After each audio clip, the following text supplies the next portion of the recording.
It was the year 2000, and 7-year-old Xenia Chao was like a lot of children her age, bright but ignored. She had a youthful enthusiasm for knowledge and learning, and with the right encouragement, it was obvious she'd go on to do great things. But her parents were both working 2 jobs apiece to make ends meet, so outside of school hours, little Xenia spent a lot of her time alone. She learned to cook and clean for herself, since it would often be way past her bedtime when her parents finally got home from work. They communicated largely through sticky notes left for her on the fridge before they left for work in the morning.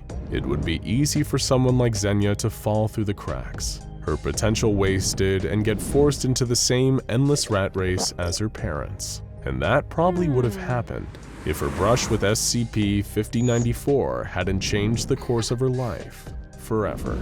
Like a lot of parents who couldn't spend as much time with their children as they'd like, Mr. and Mrs. Chao gave Xenia occasional gifts as a way to try and make up for their absence. Mostly, they gave Xenia new books to add to her growing collection, but their 2-bedroom apartment only had so much space for books. A year ago, the family had bought a new desktop computer to share. These days, this would be the answer to a lonely bookworm's prayers, but the internet was still in its infancy back then. Everything changed when her parents bought her a copy of the Miss J's Whiz Kidz Schoolhouse CD-ROM.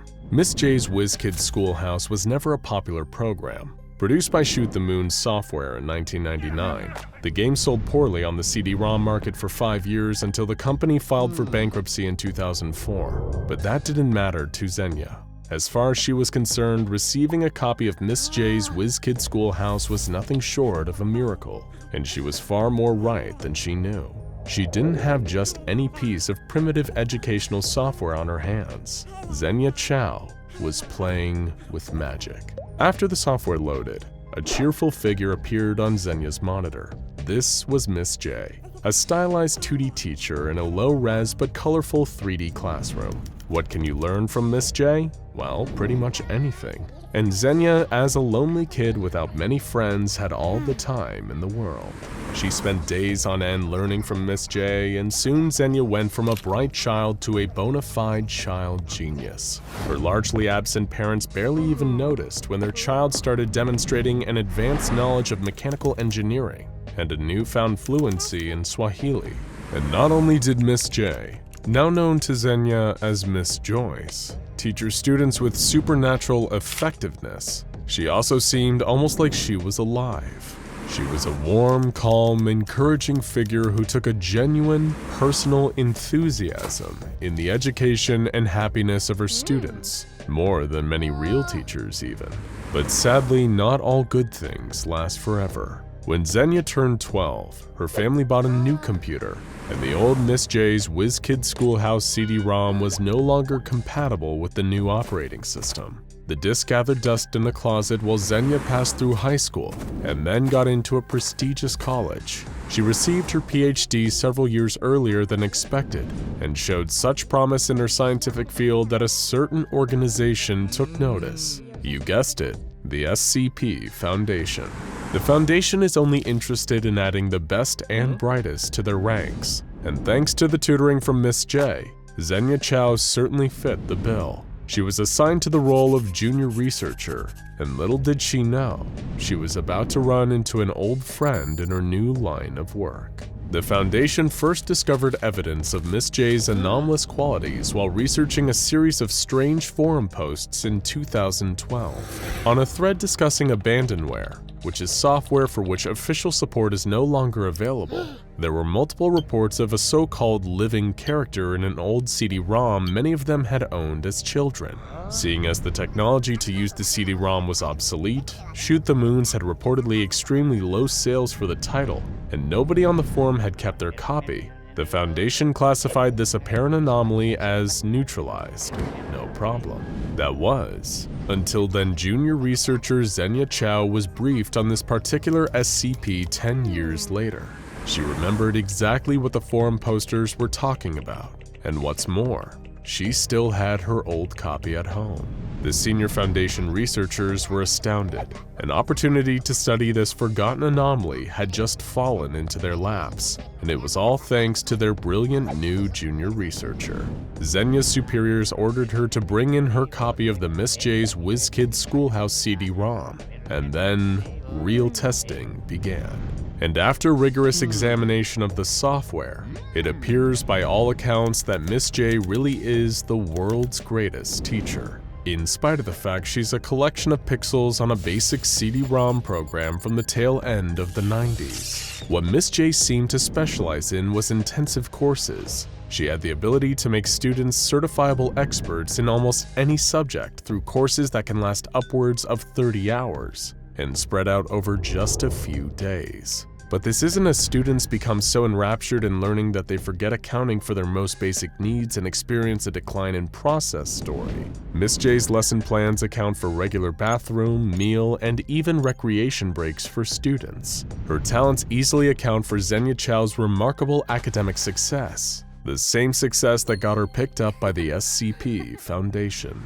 Naturally, if they had a technology on their hands that could reliably create experts and geniuses with seemingly no negative consequences, the Foundation knew that Miss J and what she had to teach could be immensely valuable in their mission to effectively secure, contain, and protect other anomalies. But we're not talking about the Chaos Insurgency here. The Foundation would never start to use an anomaly for their own benefit without proper testing, so that's exactly what they did. Their experiments on SCP-5094 began at Site 15, and after ascertaining that Miss J posed no real threat to her students, they recruited a local elementary school to provide human test subjects closer to Miss J's intended demographic. The Foundation found that there were a few constraints between every lesson given by Miss J to one of her students. Before teaching the really mind-blowingly complex stuff, she would always begin with a basic primer on letters, colors, and numbers to make sure she and her students were all on the same page. Another constant was that all her students would refer to her as some variation of Miss J, with examples including the names Miss Julie, Miss Jenny, and Miss Joy. One experiment was performed on Amy Myers, a little girl from the 3rd grade. Her academic record showed she was a bright and eager student, but she was described by her teachers as being especially shy.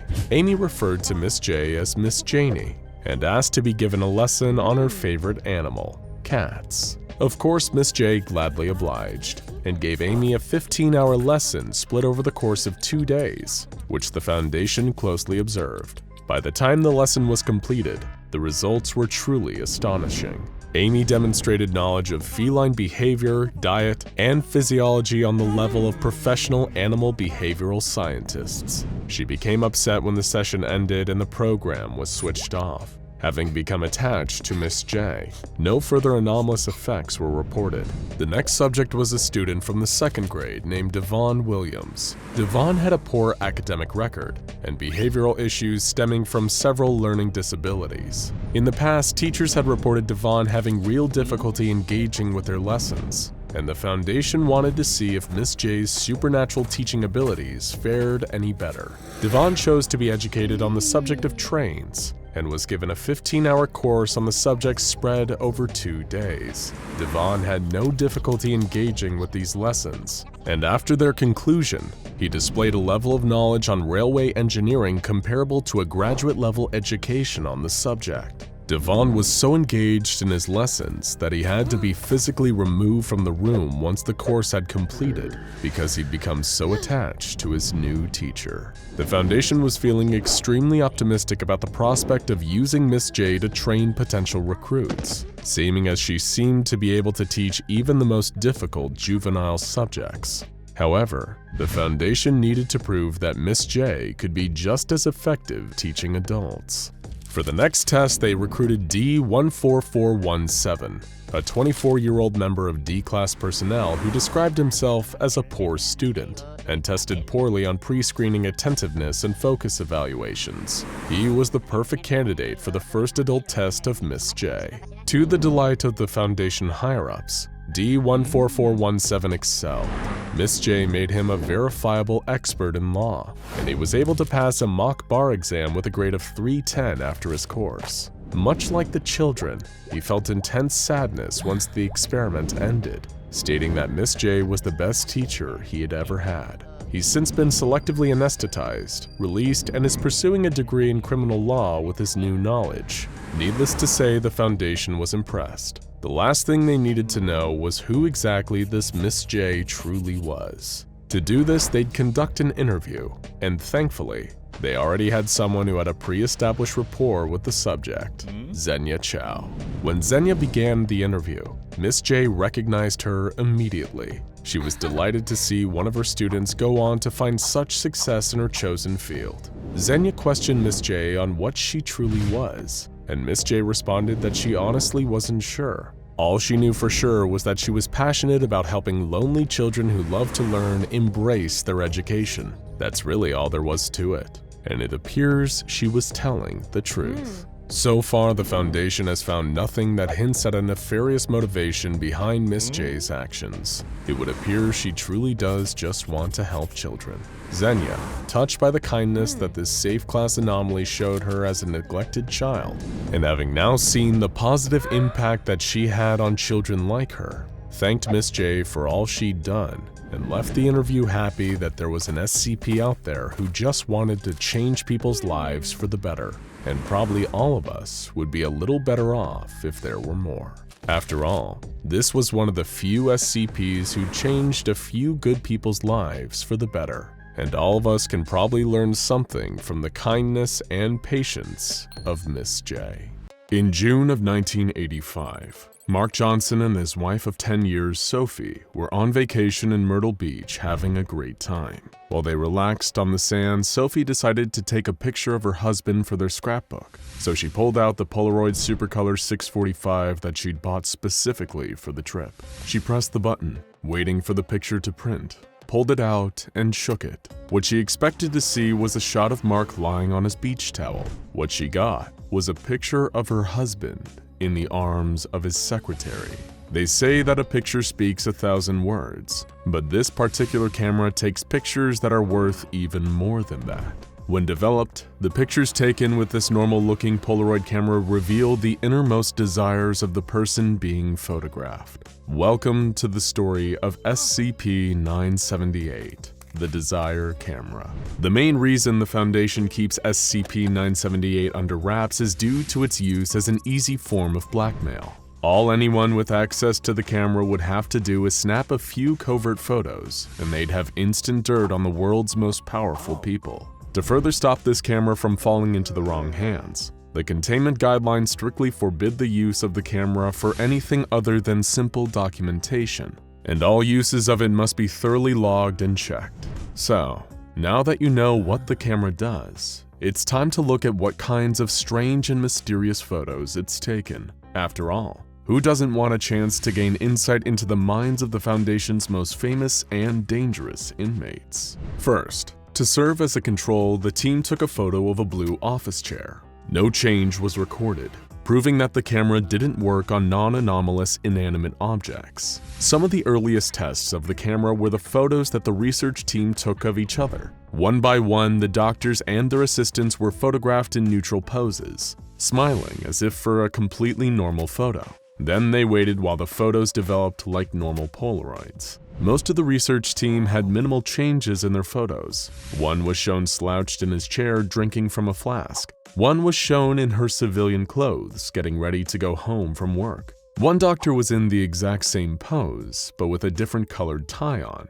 The last assistant photographed, however, had their picture come out wildly different than how they were posed. Their desire revealed by the camera was so shocking that it had to be redacted, and the assistant was placed on temporary psychiatric leave. Following this first successful test, the doctor in charge of the project ordered a second round of tests to be conducted, this time on a series of D-Class personnel. A picture of one D-Class, who was photographed while eating in the cafeteria, showed up as scuba diving on vacation with his wife and child. He was allowed to keep the picture afterwards. Another had a similar result. He was photographed in a neutral pose like the members of the research team had been, and when the picture developed, the D-Class was seen holding a smiling baby, whom he identified as his 1-year-old daughter.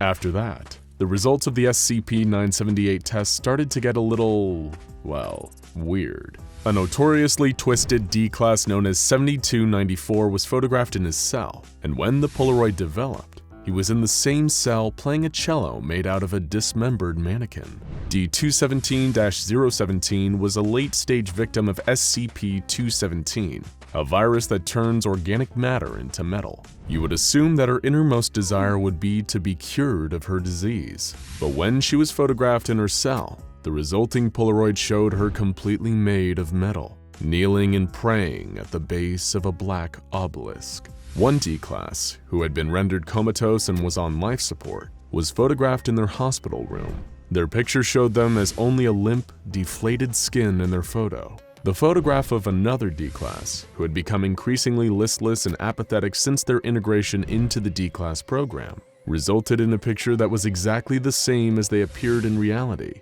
except the light in their cell was slightly dimmer. Intrigued by these results, the research team wanted to see how the camera would react to SCP-148, a type of metal that blocks the psychic properties of other SCPs. A helmet was made from the material and placed on a D-class who was given an adult magazine to read while his photo was taken. When the photo was developed, it was extremely blurry. Upon close analysis, the figure of the D-class reading the magazine could still be made out, and around him the faint images of several nude people could be seen.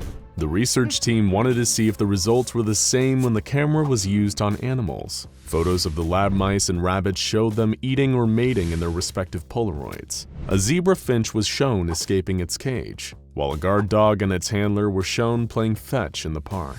When cockroaches were photographed, there was no difference visible between the picture and reality. But the most exciting test results came when the camera was tested on other SCPs. For a few of the SCPs tested, there was no visible difference between the picture and reality.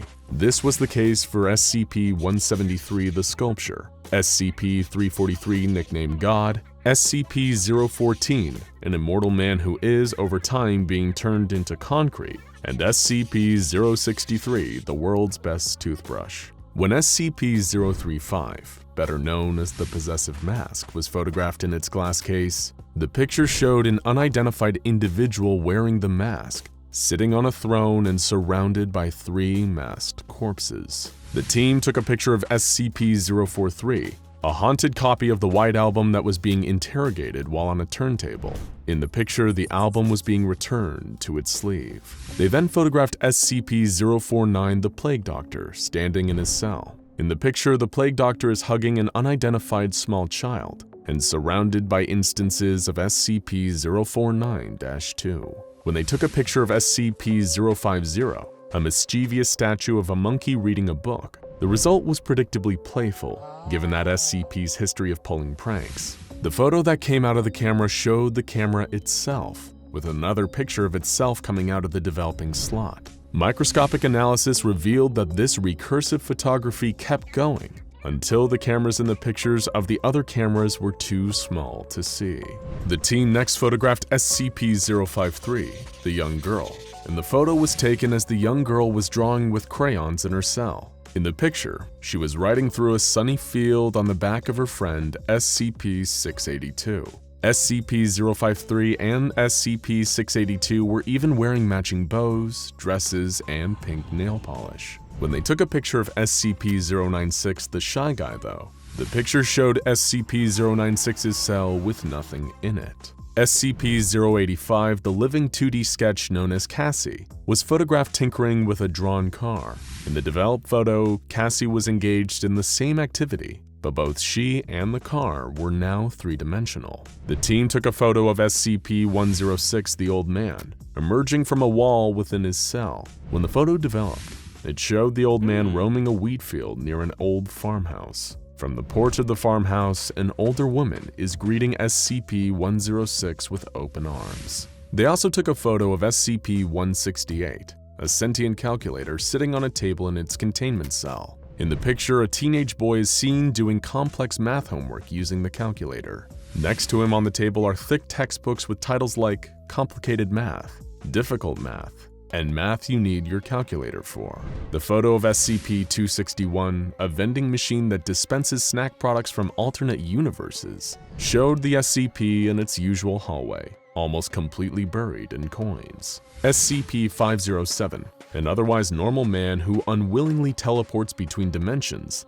was photographed while eating in the cafeteria. The developed picture showed him dressed as a Foundation researcher talking to other researchers. When SCP-682 was photographed, floating in its containment tank, the resulting picture showed the SCP surrounded by the corpses of all of the Foundation staff and mauling the person who had taken the photo. A researcher's note accompanying this photo reads, "Well, that was predictable." Yes, it was. Just for the fun of it, the team also tested the camera's effects on a few other Foundation personnel. They took a photo of Dr. Bright while he was arguing with Dr. Clef. The picture that came out showed a tombstone engraved with the words, "Jack Bright, resting at last." The team also took a photo of Dr. Clef as he stormed out in a huff following the argument.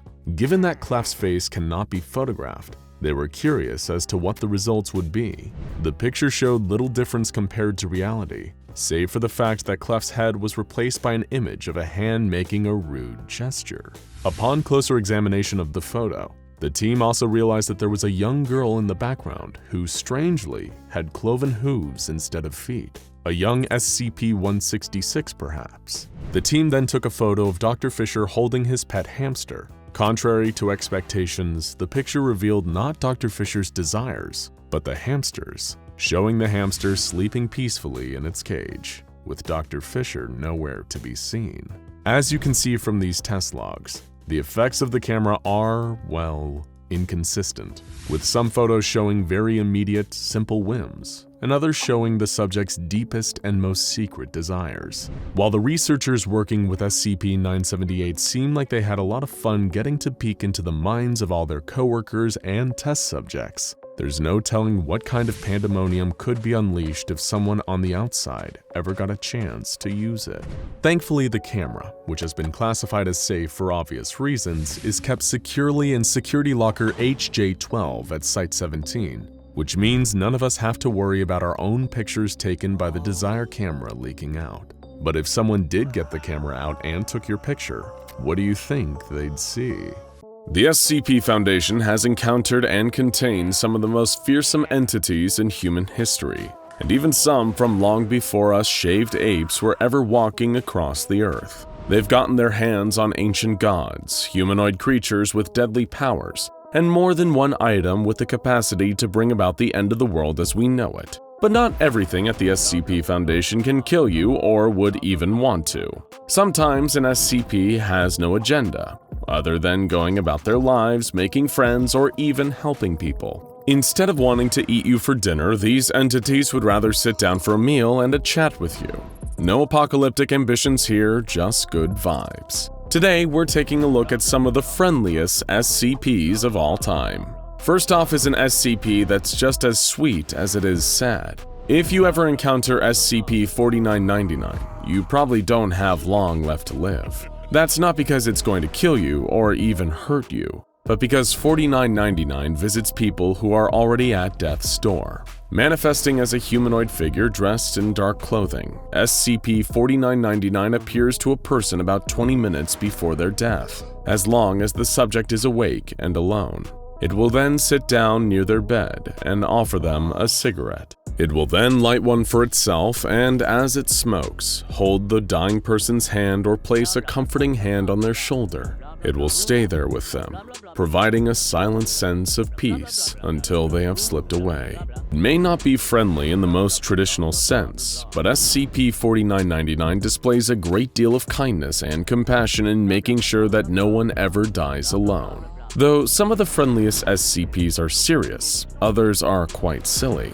This is the case for SCP-2991. The entity is a striped, multicolored scarf capable of changing lengths. The scarf appears to be sentient and behaves in a docile manner, communicating by forming itself into the shape of letters and spelling out words. The scarf enjoys attention and becomes bored if left in its containment box for too long, and has expressed a desire to play. When asked if it was made to be fun, the scarf responded, "Yes," and then wrapped itself around the interviewer's hand and then went to sleep.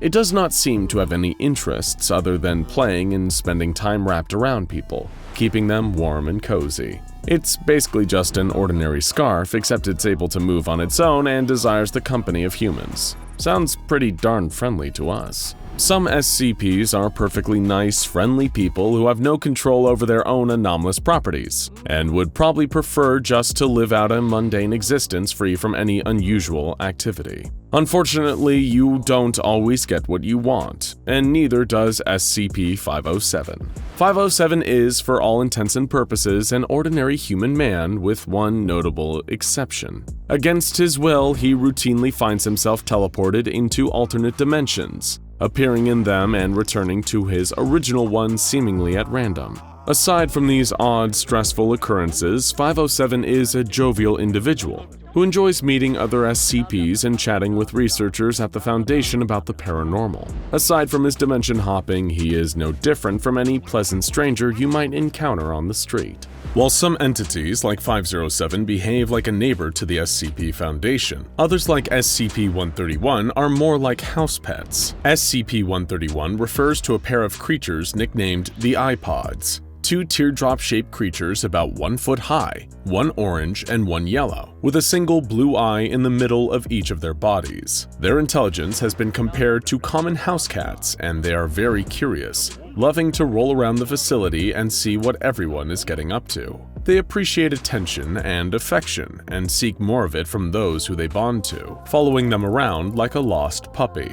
They may look strange at first, but their behavior is downright adorable. And as you may know from some of our other videos, when certain deadly anomalies like SCP-173 escape, they can storm in and save lives. So they're not only adorable, they're adorable heroes. Sometimes an SCP with the best of intentions can cause harm to Foundation personnel without meaning to.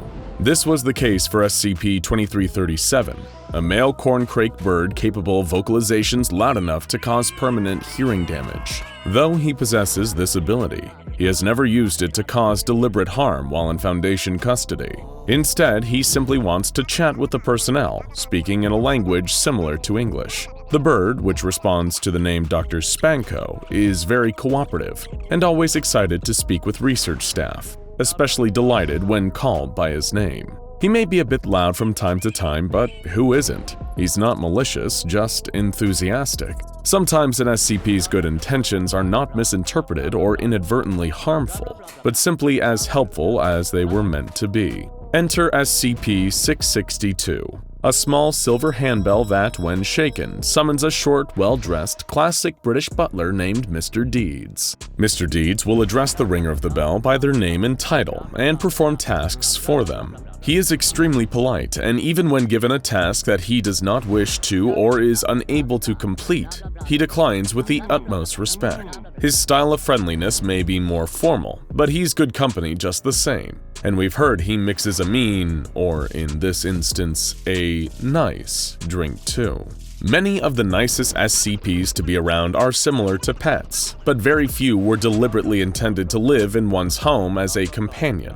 SCP-111 is an exception. 111 refers to a species of invertebrates resembling snails, also referred to as dragon snails. Unlike ordinary snails, these creatures are warm-blooded, highly intelligent, and capable of breathing fire. Though they should be handled with care, hatchlings are capable of imprinting on their owners much like other baby animals, and likely would make a lovely pet for a fireproofed household. Unfortunately, they are all in Foundation custody, so there is no way to find out for yourself. Some of the previous SCPs in this video are similar to ordinary pets, but SCP-529 actually is an ordinary pet, with one small anomalous change. SCP-529, or Josie, is a small house cat with gray tabby markings, and only half of a body. Don't get upset, she is not injured or in any pain. For some reason, the rear end of her body, from tail to the bottom of her ribcage, is simply not there. The place where the cat's body ends appears as pure black to the naked eye and absorbs light. The area does not appear to be invisible, but it is simply not there. In spite of this, Josie experiences no adverse effects, moving around as if the back half of her body were still there. There are no containment procedures in place for Josie, and she is allowed to freely roam the facility, purring, rubbing up against personnel's legs for attention, playing with balls of string and little mouse toys, and begging for pieces of cheese as a treat. Creatures like Josie the half-cat provide a morale boost to those that encounter them, but entities like SCP-5094 can provide material benefits to the lives of those they meet and help them to make a change for the better. SCP-5094, or Miss J, is the main character of a children's educational CD-ROM game called Miss J's Whiz Kidz Schoolhouse. Miss J, who is unable to leave the computer program, has only one interest: educating others. She can teach a given student about essentially any subject, including particle physics and cubist sculpture. She conducts her lessons over the course of several days, up to 30 hours in length, with breaks for meals and trips to the bathroom sprinkled throughout. Test subjects who studied with Miss J have described her as the best teacher they have ever had, and she helped a D-class leave the Foundation and begin a career studying criminal justice. She even recognized a former student, now a junior researcher at the Foundation, and expressed delight at seeing how far he had come since her first lesson with them.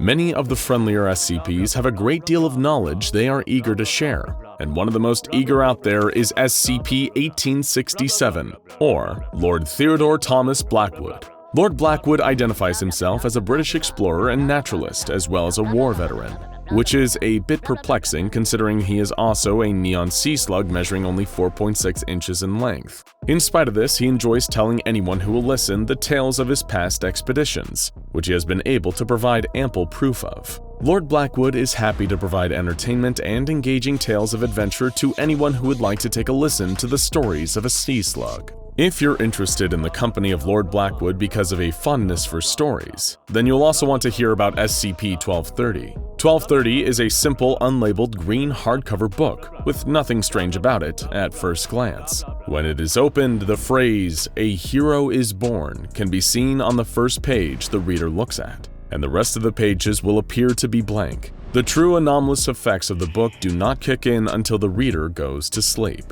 There they will find themselves in a fantastical world as the protagonist of their own adventure story. The dream world feels real as the waking world, and the story is tailored to the interests of the reader. In the dreams, a bearded man in a green cloak appears, known as the Bookkeeper, and acting as the voice of SCP-1230.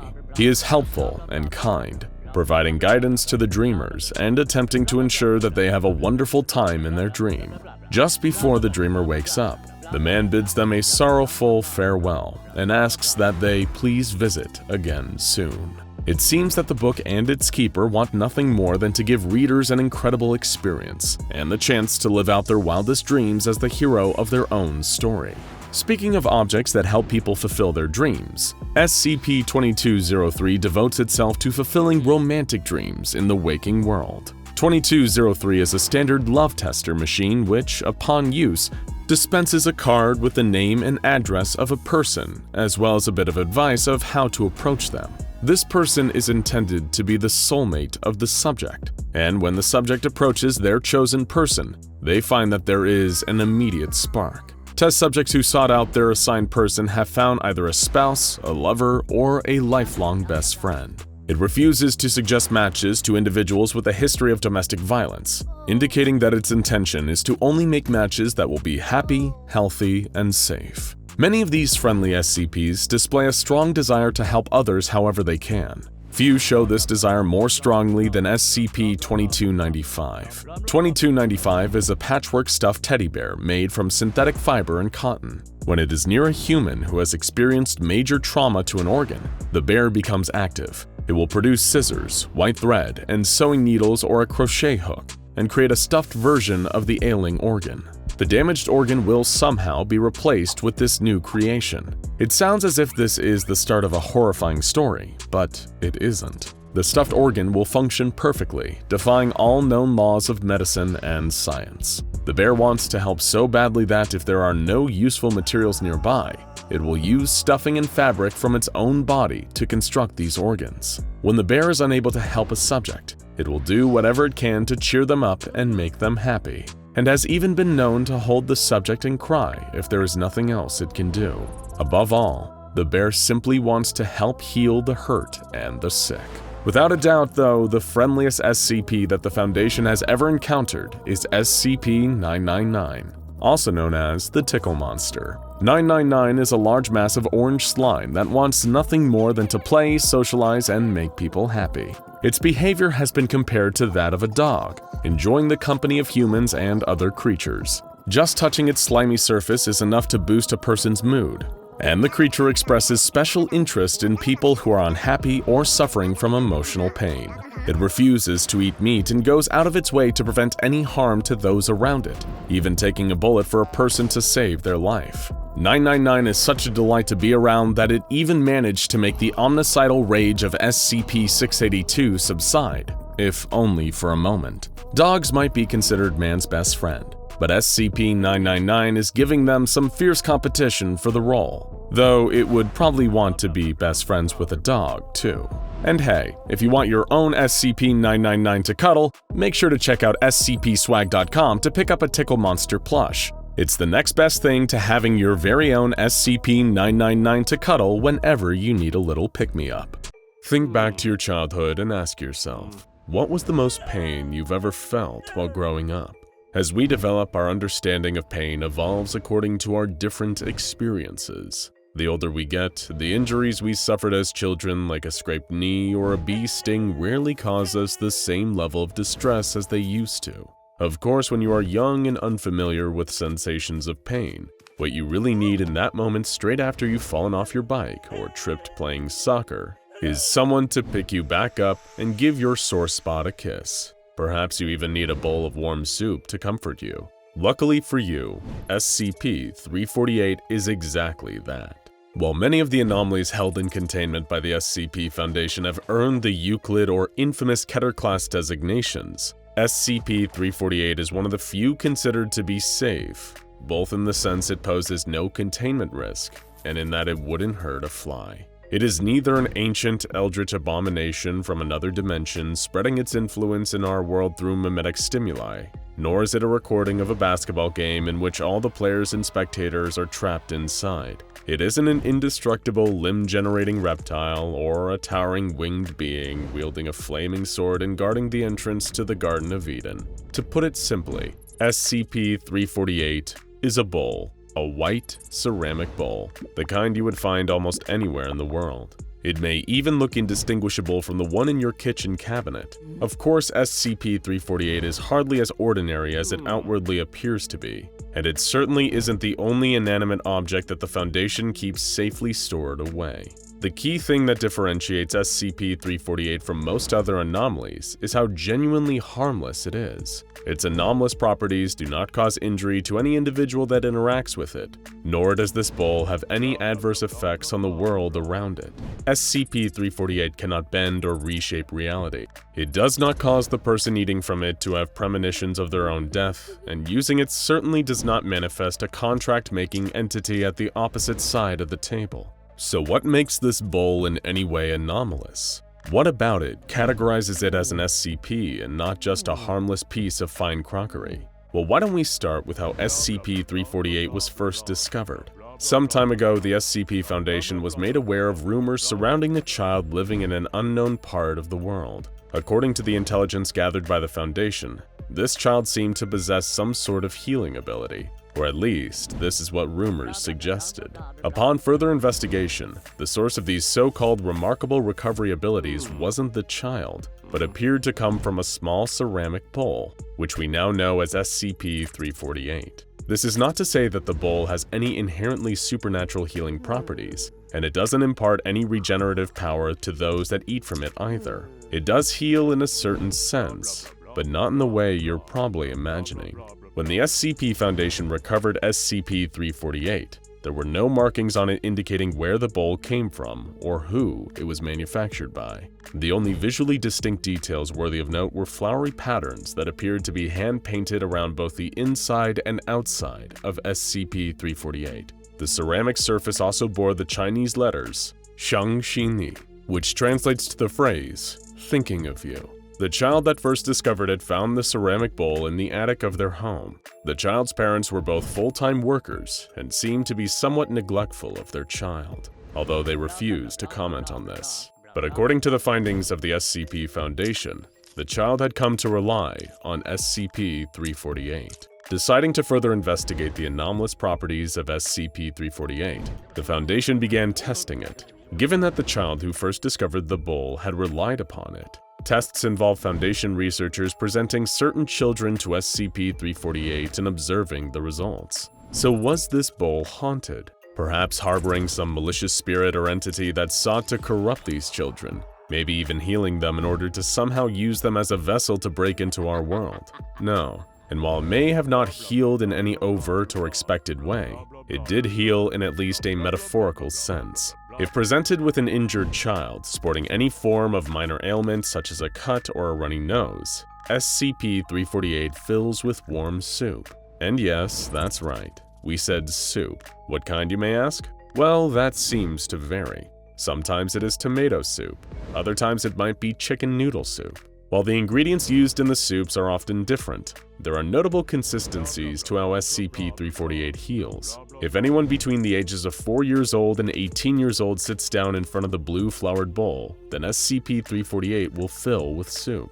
Numerous young test subjects brought in by the Foundation to eat from this particular bowl of soup have reported that they enjoyed their meal, usually finishing the entire bowl when permitted to by research staff. Many of the injured children that were tested have stated that the soup they eat from SCP-348 reminds them of their parents' cooking. These children have expressed contentment and feelings of comfort after acquiring their various cuts and bruises. Some even claim that even though they were in a room all alone, they didn't feel lonely when they were eating the soup. And all the anomalous properties don't end after a child finishes the soup.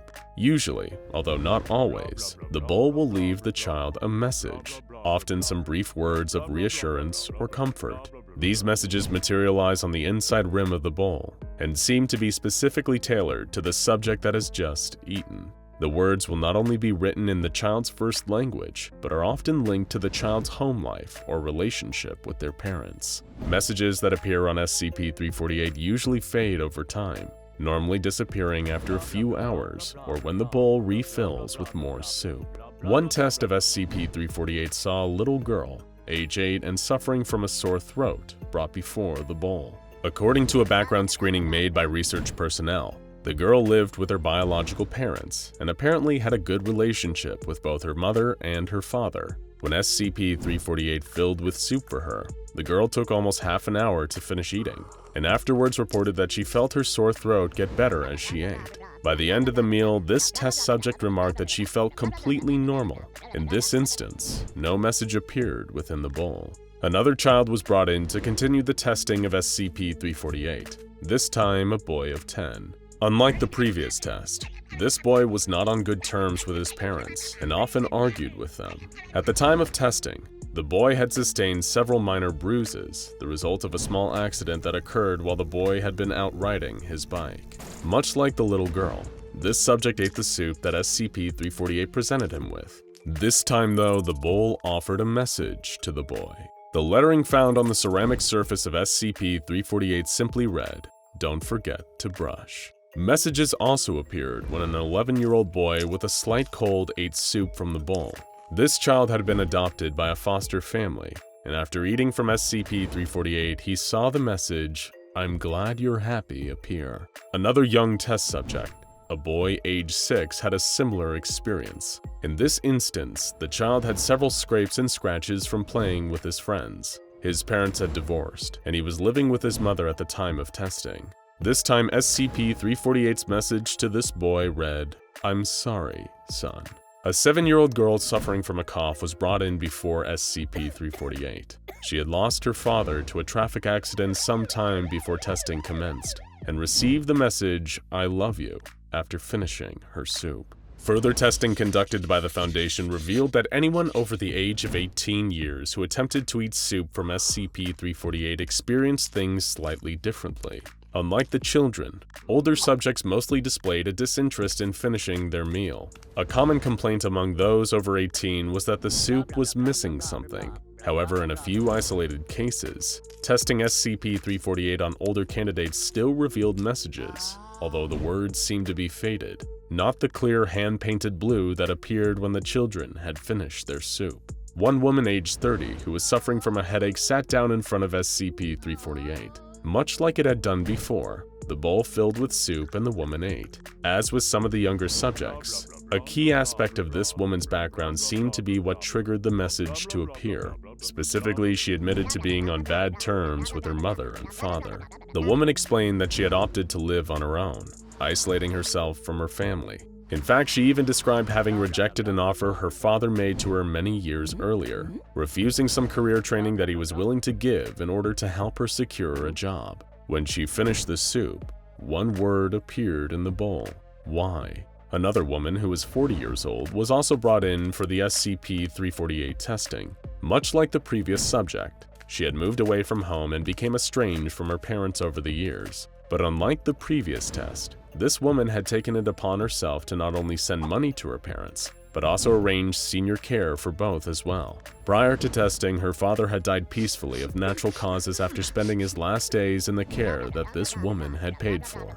As the woman ate the soup from the bowl, she remarked about its apparently bitter taste, but also described her meal as fulfilling. After she had finished, the words "thank you" appeared within SCP-348. One other adult subject that produced a noticeable result from SCP-348 was a 40-year-old male. The results of this test appeared to be the most distinctly different from any previous adult or child. By now, researchers working for the SCP Foundation had determined that familial history seemed to play an important role in the outcome of any interaction with SCP-348, and this individual was certainly different to most. The man in question had murdered his father roughly a year before the testing took place. He began the test with SCP-348 while afflicted with aches in his back. After one taste of the soup that appeared in the bowl before him, the murderer was immediately repulsed. He complained about the taste, refusing to eat any more from SCP-348. Shortly after, the man began to experience severe stomach pain. The potentially poisonous soup was disposed of, but SCP-348 immediately filled with salt water, which took 3 hours to disappear from the bowl. Despite conducting numerous tests with subjects of all ages and ailments, the SCP Foundation researchers have so far been unable to determine the origins of the messages that sometimes appear in SCP-348. Some have theorized because of the family histories of some children and adults tested, that the words somehow come from the father of whoever eats the soup, since even when a subject's father is alive or present in their life, the message seems to convey feelings that their father has or would have. Other researchers claim that this is just the purpose of SCP-348, to provide comfort to small children dealing with pain, both inside and out. After all, isn't providing comfort what a good bowl of soup, anomalous or not, is best at? A veteran worker of the SCP Foundation sits at his terminal, performing one of the most critical tasks in the entire organization: creating a file for an as-yet undescribed SCP. But there's something terribly wrong. His eyes are glazed over. His mouth hangs open. Is this a zombie or a trained Foundation researcher? What is going on? Like any large international organization, it takes more than just the exciting, action-filled jobs to keep the wheels turning at the SCP Foundation. Sure, the head researchers, guards, mobile task force soldiers, and members of the O5 Command get all the praise, but a legion of number crunchers, cleaners, and paper pushers are equally important. One such person was archivist Walter Bainbridge, who had been tasked with digitizing some of the older records that the Foundation had on file. It was when he was innocently recording the details on SCP-050 through 060 that he first came under the strange and startling effects of SCP-055. But the most peculiar part, as with all incidents of SCP-055's anomalous effects taking hold, is that Walter had no idea any of it was happening. In his new digitized filing system, he first took note of SCP-053, Euclid class, also known as the Young Girl. This anomaly was a seemingly normal human female child who provoked homicidal insanity in those directly exposed to her. Then SCP-054, Safe class, a non-aggressive humanoid female made entirely of, as well as biologically and chemically identical to regular spring water. Next, SCP-056, Euclid class, a being that changes form to suit its environment. but only when all observers lose focus of it. And then SCP-057, Safe Class, an underground chamber that crushes the humans who walk within. It was at this point that Walter received a concerned message from one of his superiors at Site-19, Mr. Kovac. The message praised the thorough digitization of the other anomalies records, but was confused about why Walter had left out any mention of SCP-055. Immediately, Walter was embarrassed. How could he have forgotten SCP-055? That iconic anomaly known for... well, he couldn't quite say off the top of his head, but he'd be sure to look into it. A quick trip to the Site-19 archive showed him that there was actually quite a hefty file on the nature of SCP-055, which must have been the result of a huge number of studies. What struck him as strange was that all the files were filled out in pen rather than being typed up like a traditional file. The majority of these notes were written in shorthand too, as though they were frantically taken during the tests themselves on extremely short notice. There weren't even any redactions. Walter made a mental note of what he had seen, put the file back in its proper place, and headed back to his computer terminal. However, after writing in an almost trance-like state, he looked back on his work to see that he had written an entry on SCP-058, a giant evil bovine heart with insect legs and a scorpion stinger. Strange, he thought. That's when Walter got a call from Mr. Kovac on his Foundation issue phone, and he didn't sound happy. He'd given Walter direct instructions to go back and digitize the files on 055, and instead he'd been working on 058. What was the meaning of this? Walter was typically an extremely loyal and diligent employee, but the verbal barrage from his supervisor had him considering talking back, just this once, and hoping it didn't get him demoted to D class and thrown into 682's acid bath for playtime. Walter gulped, picked up some courage, and interrupted Mr. Kovac's rant to ask if he had any idea what SCP-055 actually was. The line went silent for a moment, then his supervisor spoke again, this time with less confidence. Of course I can tell you about SCP-055. It's a classic, one of the first 100. How could you forget it's, I think it's the one with, Another long pause as Mr. Kovac seemed to search for the words, but instead just trailed off into silence. Knowing that some of the anomalies on file were dangerous memetic hazards, Walter was worried for a moment that he may have accidentally killed his boss by getting him to think too hard about SCP-055. He asked if Mr. Kovac was okay, and finally got a reply. I'm sorry, I seem to have zoned out for a second there. What were we talking about again? But this time it was Walter who couldn't answer. He had no idea at all what the two of them were discussing just moments ago. He felt disoriented and kind of sick, like they'd taken some low-level amnestics. Mr. Kovac told Walter to get back to his filing duties and they'd speak later. Walter then checked the messages he'd received from Mr. Kovac earlier, and there it was, plain as day. You missed 055. Go back and digitize that before proceeding, Mr. K. But Walter had never even heard of an SCP-055 if such an anomaly even existed. What was going on here? In that moment, Walter realized he was dealing with something much stranger than just a standard digitization job. After all, how could he properly complete his duties if SCP-055 seemed to be impossible to speak, write, or even think about, unless he were directly observing it at that moment? Walter had to know, and ask around the entirety of Site-19 to find the answers if he had to. Sadly for Walter, he was about to embark on a much more challenging task than he could have ever imagined. To paraphrase a supposed quote from Socrates, all I know is that I know nothing, and that's also about the extent of the knowledge we have on SCP-055, also known as the anti-meme and the self-keeping secret. What does it look like? When and how was it obtained by the Foundation? What are its anomalous abilities? Is this thing dangerous? We may never know, because the only anomalous ability of SCP-055 that we're aware of is the fact that nobody is capable of retaining any information about it. It's crucial to note that whatever 055 is, it isn't invisible or indescribable. Foundation personnel are perfectly capable of entering its containment chamber and observing it without incident, but mere minutes after leaving the chamber, Any memories of the particulars of 055 seem to spontaneously erase themselves. Hence, the self-keeping secret. But this didn't deter Walter. Perhaps his greatest advantage was that he didn't know enough about the thing he was investigating to know how futile his mission was. He wanted to know the unknowable, and a pesky issue like impossibility wouldn't stop him. He'd get to whoever he needed to at Site-19 to get the answers he needed.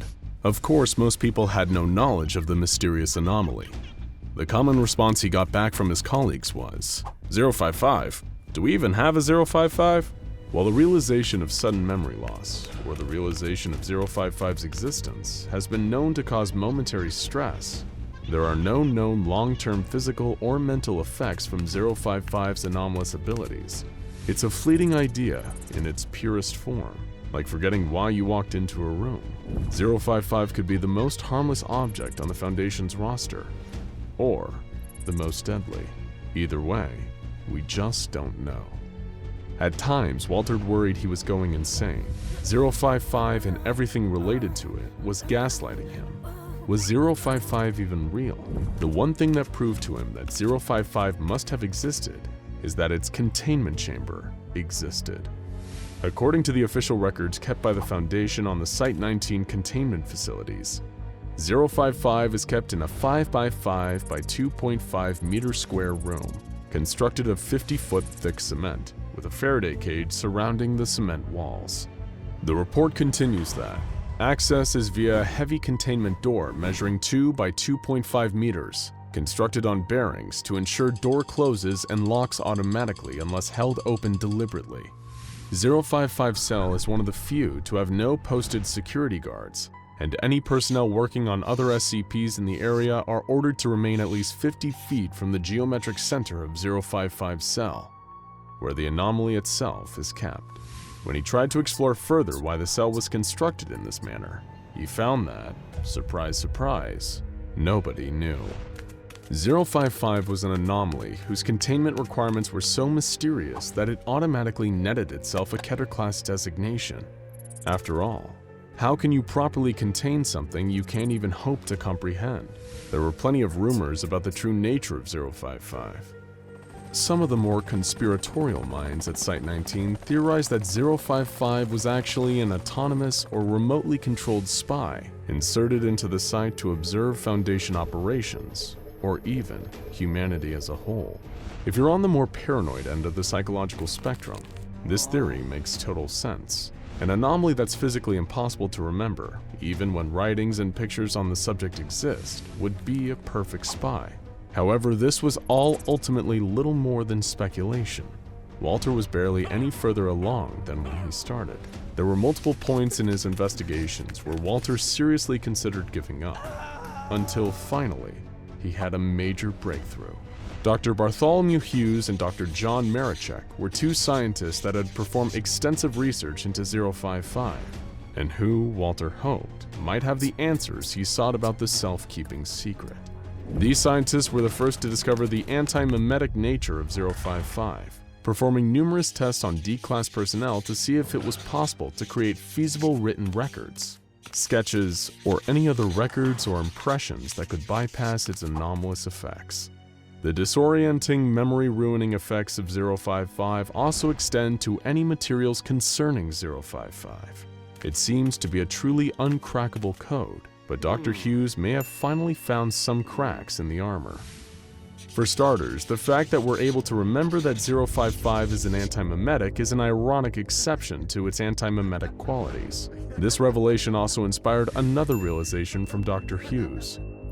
Would it be possible to discover more about 055 from the process of deduction rather than the typical induction? In other words, could they possibly learn about 055 by figuring out all the things it isn't rather than what it is? Dr. Marichek designed an experiment with Dr. Hughes to explore this theory. They designed the experiment around a simple question: is 055 not spherical? In designing the question to specifically find out what 055 isn't, they hoped to subvert the anomaly's anti-memetic powers. Walter was fascinated by this potential method of getting answers. Marichek and Hughes found that, While the questioning process for those exposed was often arduous and frustrating, they could now definitely say that 055 is not a sphere. It is theoretically possible to discover the true nature of 055 by an almost endless barrage of deductive questions, though whether Command would authorize the resources for such extensive testing is still an open question.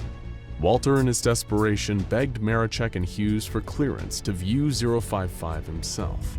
The curiosity had become too great during his search to just walk away with the single fact that 055 wasn't spherical. He needed to see this thing. And after several weeks of filling out forms and cutting red tape, his wish was finally granted. Walter Bainbridge was allowed a private audience with SCP-055, the subject of his months-long obsession. Outsiders observed that Walter spent just over an hour in the containment chamber, taking photos, drawing sketches, writing down notes, recording audio logs, and reciting memory mnemonics. He was pulling out every stop to counteract the anti-memetic effects of the self-keeping secret. He was adamant that he would not be defeated by his non-spherical nemesis, not after all this time and effort. Once his time in the 055 containment chamber was over, he retired back to his office to finally digitize his exhaustive findings, so that his supervisor, Mr. Kovac, would finally get off his back. Walter smiled, took a deep breath, and began to type. SCP-059, Keter Class. This anomaly is a radioactive mineral that emits a unique radiation known as delta radiation. Exposure to this radiation has caused strange fungal growths on the infected... Wait, what was this supposed to be about again? Oh well, it couldn't have been that important. In an old house, an old woman gathers her knitting supplies. This is a special project for a little boy named Tommy she loves dearly. She knits furiously, and soon the mix of cotton, synthetic fiber, and cloth of every color turn from raw materials into something else. A teddy bear. She puts the finishing touches on the bear. This is a very special bear, after all, and sends the patchwork bear off to its destination with a red Get Well card. The card is labeled Kairos the Bear, and inside she writes a personal note. To Tommy, because only time can mend all wounds. Love, Grammy. But this package of love would never reach its destination. SCP-2295 was found at the site of a crashed mail truck, and it looks exactly like a standard handmade teddy bear, with one difference. On the left side of its chest, just under its jaunty tan bow, it wears a heart-shaped pin, but not a standard cartoon heart. This is a disturbingly realistic, anatomically correct pin of a heart organ. And that's because SCP-2295 has a specific purpose, and it's one that has everything to do with actual human organs. SCP-2295 spends most of its time completely inert, spending its days as just another cuddly stuffed toy. Tests performed on the toy revealed that it had no unusual properties, and seems to be a normal handmade keepsake. That is, until someone is injured in its presence. Not any injury will do.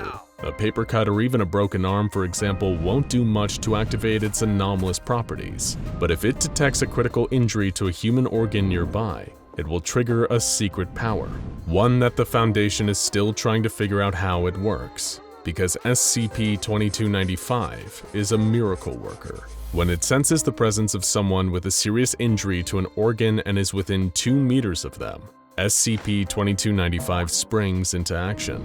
Suddenly, from unknown sources, the bear will produce objects including scissors, white thread, and sewing needles or a crocheting hook from its mouth. If there are any crafting supplies on hand, it will incorporate those as well. And then it gets to work. Despite only having hands made of fabric and stuffing with no fingers, the anomalous bear is still able to craft what will end up being a patchwork recreation of the damaged human's organ. Cute, if a little creepy, but that's just the beginning. The injured person mysteriously falls unconscious, and the patchwork organ, which the Foundation has designated as SCP-2295-1 instance, will disappear. The SCP-2295-1 instance will then physically replace the damaged organ inside the person's body. It's unknown how this happens. The patchwork organ will simply appear inside of their body, taking the place of the original lung or kidney, or whichever organ was failing. It's unknown where the original organ goes to, since it seems to just disappear as soon as the 2295-1 instance takes its place. Surprisingly, having this new cotton-stuffed heart or liver does not seem to cause any harm, and in fact it works exactly like the real thing. There are never any of the usual issues that come with a transplant, like the risk of it being rejected by the body, as the organic tissue seems to have no issue connecting with the organ, and treating it like it was there all along. In all instances of SCP-2295 performing this adorable but rudimentary surgery, the subjects have made a full and complete recovery. SCP-2295 might sound like a miracle worker, but that isn't to say that its abilities aren't without their own set of complications. When faced with two injured subjects, SCP-2295 seems to always gravitate towards fixing the younger subject up first, maybe owing to its creation by a grandmother who wanted to heal whatever was ailing her grandson. No one knows who Tommy was or exactly what disease or injury he was recovering from, but his grandmother clearly felt it was serious enough to create this special bear for him. While SCP-2295 will heal anyone, it seems to be primarily a guardian for the young, and it takes its duties very seriously, even to the point of self-sacrifice. While SCP-2295 is able to pull some of its supplies out of thin air, it still always needs some raw materials to craft the new organ, including fabric and stuffing. And if there are none available, SCP-2295 will obtain them the hard way. The patchwork bear will sacrifice its own body, tearing itself open and removing any fabric or stuffing it needs without any concern for its own well-being. In order to craft a new organ for its patient, it slowly regenerates its own stuffing, at the rate of around a gram of stuffing per day, but it needs to harvest fabric to repair its outer layer, which the Foundation happily makes available to it, offering it a variety of patterns and types. It's no surprise that a teddy bear capable of healing mortal wounds would be of great interest to the SCP Foundation, and as soon as it was recovered from the crashed mail truck, they immediately began tests to find out more about it. Could it heal literally any organ? Were there any limits to its abilities? There was only one way to find out, and the Foundation had the perfect test subjects. D-Class personnel, whose interactions with non-cuddly teddy bear SCPs frequently left them with critical external and internal injuries. The first test subject brought in, D-2353, a 38-year-old man who was in poor health not due to his work as a D-Class personnel, but from his years and years of heavy smoking. His lungs were seriously damaged, which gave him trouble breathing and made any serious physical exertion extremely difficult. He wasn't critically injured or in danger of dying immediately, but that didn't matter to SCP-2295. D-2353 quickly passed out, and the bear sprang into action. It proceeded to take two textile swatches, one black and one red, and create a pair of fabric lungs which it installed in the patient. When he awoke, D-2353 found he had full healthy lung function again, as if he never picked up his deadly habit. But now the Foundation researchers needed to know how SCP-2295 would do with even more complicated ailments. D-3542 was 50 years old and his heart was not in good shape. Not only did he have a serious case of atherosclerosis, which is a disease where cholesterol plaque builds up and blocks blood flow and can put you at serious risk of a heart attack, but he also had an irregular heartbeat. This D-Class was in bad shape, but that was no problem for SCP-2295, who took a collection of different colors of yarn and a crochet hook and created a plushy heart. Just like the lungs had acted as if they were completely regular organs, after the heart anomalously ended up inside the man's chest, it began to beat normally and performed all the complicated functions of a human heart. But there was one detail that shocked the onlooking doctors. Before the yarn organ had vanished, the doctors had seen that it was beating. So is there any organ that SCP-2295 can't replace? That was about to be tested when D-7894 was brought in. A 24-year-old woman, she had suffered serious burns all over her torso, left abdomen, and right leg. She was brought in and sedated to numb the agonizing pain, and researchers were worried that they had come up against the limit of SCP-2295's abilities, since the skin is the largest organ after all. But SCP-2295 wasn't fazed at all. The bear immediately started sewing segments of patchwork fabric and layering them onto the damaged skin, replacing the dermis and epidermis layer by layer. Unlike the other cases, these replacement organs are visible, and D-7894 now has patchwork skin, just like her talented surgeon. And amazingly, the fabric has the same sense of touch that her regular skin did. The final test of SCP-2295's abilities came with D-2723, who was only 18 years old. This last-minute D-Class test was performed because he was showing signs of severe cerebral hemorrhage, the kind that would cause brain damage in only minutes, and would be followed soon after by complete brain death. SCP-2295 sprung to life, but as soon as it examined the test subject, it became distressed. It started frantically grasping at random material around it, as if it didn't know what to do with them. Then it reached inside itself and provided a large chocolate bar, which it offered to the subject, sadly to no effect. It then seemed to admit defeat as it grabbed tightly onto the subject's leg. Observers reported that it was leaking a tear-like solution from its small knitted eyes as it embraced the dying D-Class in his final moments. Sadly, it seems that the human brain is the one mystery that even SCP-2295 can't solve. SCP-2295 appears to pose no threat to anyone and was classified as safe after testing. It is inactive when not in the presence of an injured person, and has never displayed hostile instincts when active. The Foundation determined that it should be stored in a standard containment locker in Site-37, where it can be kept safely until it's needed for tests or to repair an injured SCP personnel. Access is limited to those with Level 3 or higher security clearance, and any contact with the bear is highly regulated. But there is one element of SCP-2295's existence that continues to worry Foundation staff. SCP-2295's full origins and the grandmother who crafted it are unknown. The note it was found with is the only clue as to where it may have come from, but there are plenty within the Foundation who are suspicious of the veracity of this letter, and they have good reason not to be too trusting. Because another bear with similar abilities exists, and it is distinctly less benevolent than SCP-2295. SCP-1048 is also a teddy bear, but it is capable of moving on its own and communicating through gestures at all times. It was initially allowed to wander around independently, and seemed to make its home at Site-24 a happier place, but then it began to display its own crafting abilities. SCP-1048 is able to craft duplicates of itself, and while the original was seemingly harmless, the ones it made were not. These similarly shaped bears were made of disturbing materials and were extremely hostile towards any humans they encountered. The first, SCP-1048-A, was made entirely out of human ears, and when it shrieked, it caused anyone nearby to generate ear-like growths all over their bodies, eventually causing them to suffocate. The creature disappeared, and an on-site researcher was found to be missing an ear. The creations of SCP-1048 only got stranger and deadlier from there. SCP-1048-B was found in the site's cafeteria, where it was moving around in a halted, jerky fashion.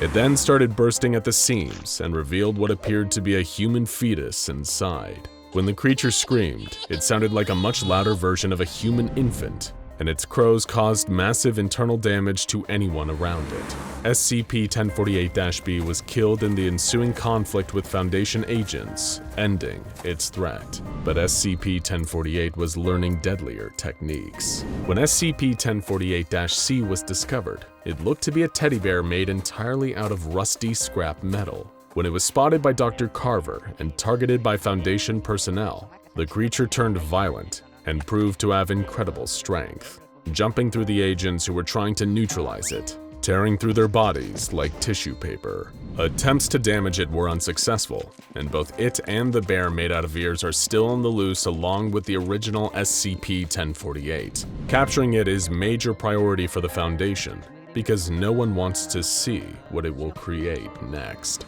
Is there a connection between these two very different teddy bears? No one has been able to answer this question. The origins of SCP-1048 are unknown, and so is any connection to the mysterious grandmother who may have made Kairos the bear, but their abilities are similar, with both able to craft living objects out of seemingly any material. They just have very different ideas as to what a good use of their crafting abilities are. It is fortunate that an anomaly as potentially powerful as SCP-5295 seems to only want one thing: to help those in need, especially those who are the most vulnerable. Does life imitate art, or does art imitate life? It's a question that has been asked throughout human history. This philosophical debate is about the ways art either reflects the world around us or influences it. But in the case of SCP-085, the idea of art imitating life takes on a far more literal meaning. This entity was created during an experiment involving two separate SCPs. The first of these was SCP-067, which is a fountain pen that, when held by a user, will take full control of the person's hand and arm. SCP-067 then either writes about or draws something linked to the user holding it. The second of these SCPs was SCP-914, better known as the Clockworks. This massive piece of anomalous machinery will have various effects depending on what or who is placed inside of it, and which of its several settings is chosen on the selection panel. After test subject 1101F was given the anomalous fountain pen, the result on the page was a simple female figure, around 6 inches tall and 1.5 inches wide. She was drawn wearing a summer dress with her long hair tied back in a ponytail, and a single word was written underneath her: Cassandra. As part of the experiment, the drawing was placed inside of SCP-914, and the Find setting selected.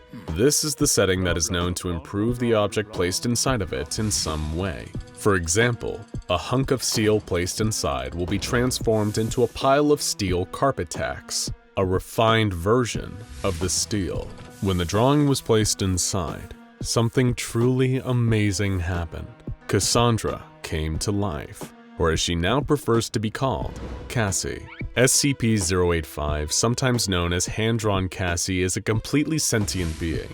She is fully able to communicate, however it all has to be done non-verbally. Her voice cannot be heard by anyone beyond the page where she was drawn, but she is able to utilize sign language or create writings on the page in order to communicate with Foundation researchers. SCP-085 has been shown to also be capable of understanding text that is written on the same paper she exists on. She is fully animated, aware of her own existence and the limitations of being two-dimensional in nature. According to profiling conducted by the SCP Foundation, she has her own distinct personality. Cassie is good-natured and agreeable, displaying a natural drive and motivation, but also seems to feel the burden of loneliness, living in solitude on the page. It should be noted that any and all attempts to recreate the same experiment that formed SCP-085 had failed to create the same or similar results. Tragically, Cassie might be the only one of her kind in existence, a creation of pure luck with no chance of making another. No wonder she feels so lonely. While Cassie is limited to her two-dimensional form and has so far been unable to enter our three-dimensional world, she has demonstrated several different abilities on the page. Firstly, she is not solely confined to the same paper she was drawn on. SCP-085 is able to transfer herself from sheet to sheet. If another page is placed flush with hers, she will be able to simply step across onto this new page. However, there is a limit to what kind of page Cassie is able to transfer herself onto. She could easily take a stroll through the pages of today's newspaper, but can't just wander onto someone's family photos or anything made of cardboard, glass, or parchment for that matter. SCP-085 can only exist on paper or canvas, and only when they are directly connected to her original page. According to Foundation testing, this is not exclusive to blank pieces of paper either. If Cassie ever transfers herself onto a page bearing a repeated pattern, like a piece of wallpaper, then she will appear to be in the foreground while everything else on the paper appears to be behind her. SCP-085 will perceive each page she enters as a completely new place. From her point of view, patterned pages seem to be like endless space. Additionally, Cassie can also travel to other pieces of artwork and adopt the same art style of each new environment she appears in. For example, transferring herself onto the pages of a comic book will cause Cassie to be rendered in an artistic manner matching that of her surroundings. The same occurs if she travels to an oil painting, watercolor, or charcoal sketch. Interestingly, when appearing in comic book form, Cassie's thoughts and speech are visible through thought bubbles that are commonly used to display text within the comic medium. Her size and the angle she is viewed from also changes to match the different panels of the comic page she is on.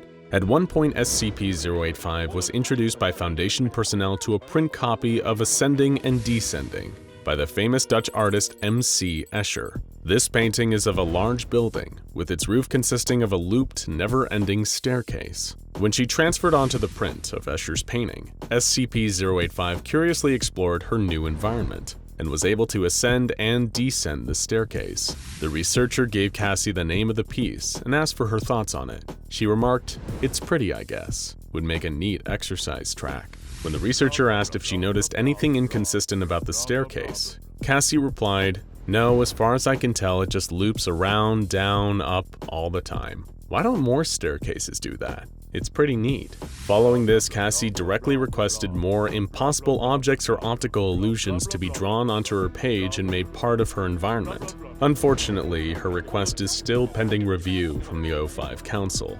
Being able to step from page to page, transferring herself onto canvas or sheets of paper is but one of SCP-085's unique abilities. She can also interact with other drawn objects on the same page she is on. If someone draws an item of clothing on her page, or a vehicle, even food or drink, then Cassie would be able to wear, use, or consume those. Objects drawn for her behave as if they were real, but only when Cassie is directly interacting with them. The rest of the time, they remain still, just as they were drawn. Once SCP-085 touches them, these items will animate. This same rule even applies to anything drawn to depict something in motion, for example, trees being blown in the wind or the waves of an ocean. These will also stay perfectly still when drawn, and only move when acted upon by SCP-085. However, much like her ability to transfer from page to page, Cassie's power over other two-dimensional drawings has limits. Drawing anything that would normally be an inanimate object within the real world will provide SCP-085 something that she can directly interact with, but this doesn't appear to be the case for living beings, like another person or an animal that would have its own autonomy and freedom of movement in our three-dimensional reality. Animals and people drawn for Cassie to interact with will remain as static, unmoving drawings, and will not become animated like she is, even if drawn using SCP-067. She cannot impart any of her own sentience or free will onto these drawings, and they remain still even when she touches them. You might think that drawings of other people, whether they are animated or not, might help alleviate Cassie's solitude, but if anything, it just reminds her how alone she is. SCP Foundation researchers have noted that SCP-085 is very friendly towards them and any subjects brought in to conduct experiments with her. Visits from the three-dimensional world outside the page she inhabits seems to offer some relief to Cassie's loneliness. Through much of her behavior, she has shown a fascination with our reality, and in particular she has an interest in cars, expressing that she wishes she had an ability to work on them. This desire appears to be completely genuine too, as shown when her photo was taken with SCP-978, the camera that reveals its subject's inner desires, and in Cassie's case, showed her in a fully realized 3D version of herself working on a car. SCP-085's curiosity about the world beyond the page is most likely due to how different it is from her everyday two-dimensional existence. But on at least one occasion, Cassie's curiosity got the better of her and unintentionally led to a containment breach. From the moment she was first drawn to life, and even after her initial testing with researchers, SCP-085 seemed unaware that she was a two-dimensional being in a three-dimensional world. Foundation security protocols regarding SCP-085 meant that no one on the research team assigned to Cassie was permitted to tell her the truth about her 2D nature. The truth about her existence was kept from her with the best of intentions, as research staff did not want to cause SCP-085 any undue distress or trigger a possible psychological snap. Anything that Cassie raised as an inconsistency or discrepancy within her world on the page was explained by researchers to be the result of her imagination or dreams, and research personnel attempted to convince SCP-085 that she was in a scenario wherein she was the only human survivor, searching for others in a post-apocalyptic environment. However misguided this decision to conceal the truth might have been, it was at least done with Cassie's best interests at heart. But a lie, as they say, is harder to maintain than the truth. And keeping SCP-085 in the dark about her true nature arguably led her to more hardship that may have been avoided if she had been allowed to know the truth. In the incident in question, a Foundation researcher entered the room where the drawing pad that Cassie resides in was found, and they were carrying a paper copy of SCP-085's Special Containment Procedures report. Given that she had already partaken in tests where she had transferred herself to other paper and canvas surfaces, Cassie assumed that this file was yet another new environment for her to explore. The researcher allowed SCP-085 to make direct contact with the report, and she was able to transfer over to the document before the researcher realized their mistake. Whether this occurred accidentally or if this researcher intended to confront Cassie with the truth about what she was, is unknown.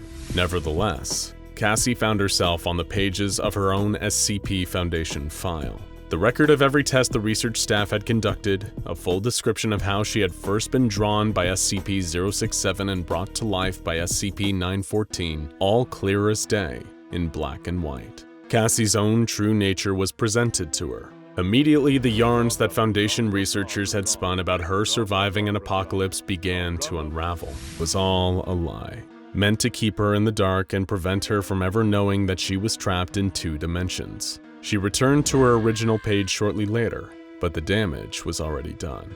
Due to her having breached containment and briefly escaped into her own file, a number of Foundation researchers proposed that SCP-085 be destroyed. There was always a risk of this happening again. What would happen if Cassie unwittingly found herself inside another file, with access to more of the Foundation's sensitive information? However, the O5 Council decreed that SCP-085 was not to be terminated, allowing Cassie to continue to exist despite the breach. Ever since she learned the truth about herself, signs of depression have begun to manifest in her behavior. Finding out you are a drawing trapped in 2 dimensions with no chance of ever having someone else for company would be enough to crush anyone's spirit. But luckily, researchers have since managed to uplift Cassie a little and offer her a welcome distraction from her unfortunate revelation. The optical illusions like the never-ending staircase she requested were quickly drawn into her environment. Additionally, given the interest she had shown in a technical drawing of a 1964 Ford Mustang convertible, SCP-085 had been allowed to assemble a car of her own. By transferring each individual component of the car from the blueprint to her page, hand-drawn Cassie had been gradually building her very own Mustang to keep herself preoccupied from her life in cartoon motion. And in the end, if she can distract herself and find that tiny bit of happiness, isn't that all that matters? In a sense, we're all trapped within our own dimension. Cassie in her 2D one, us in our 3D world, filling our lives with hobbies and entertainment, all in an effort to make sure that we never tug too hard at the threads of our reality, and find out there just might be much more out there that we're missing.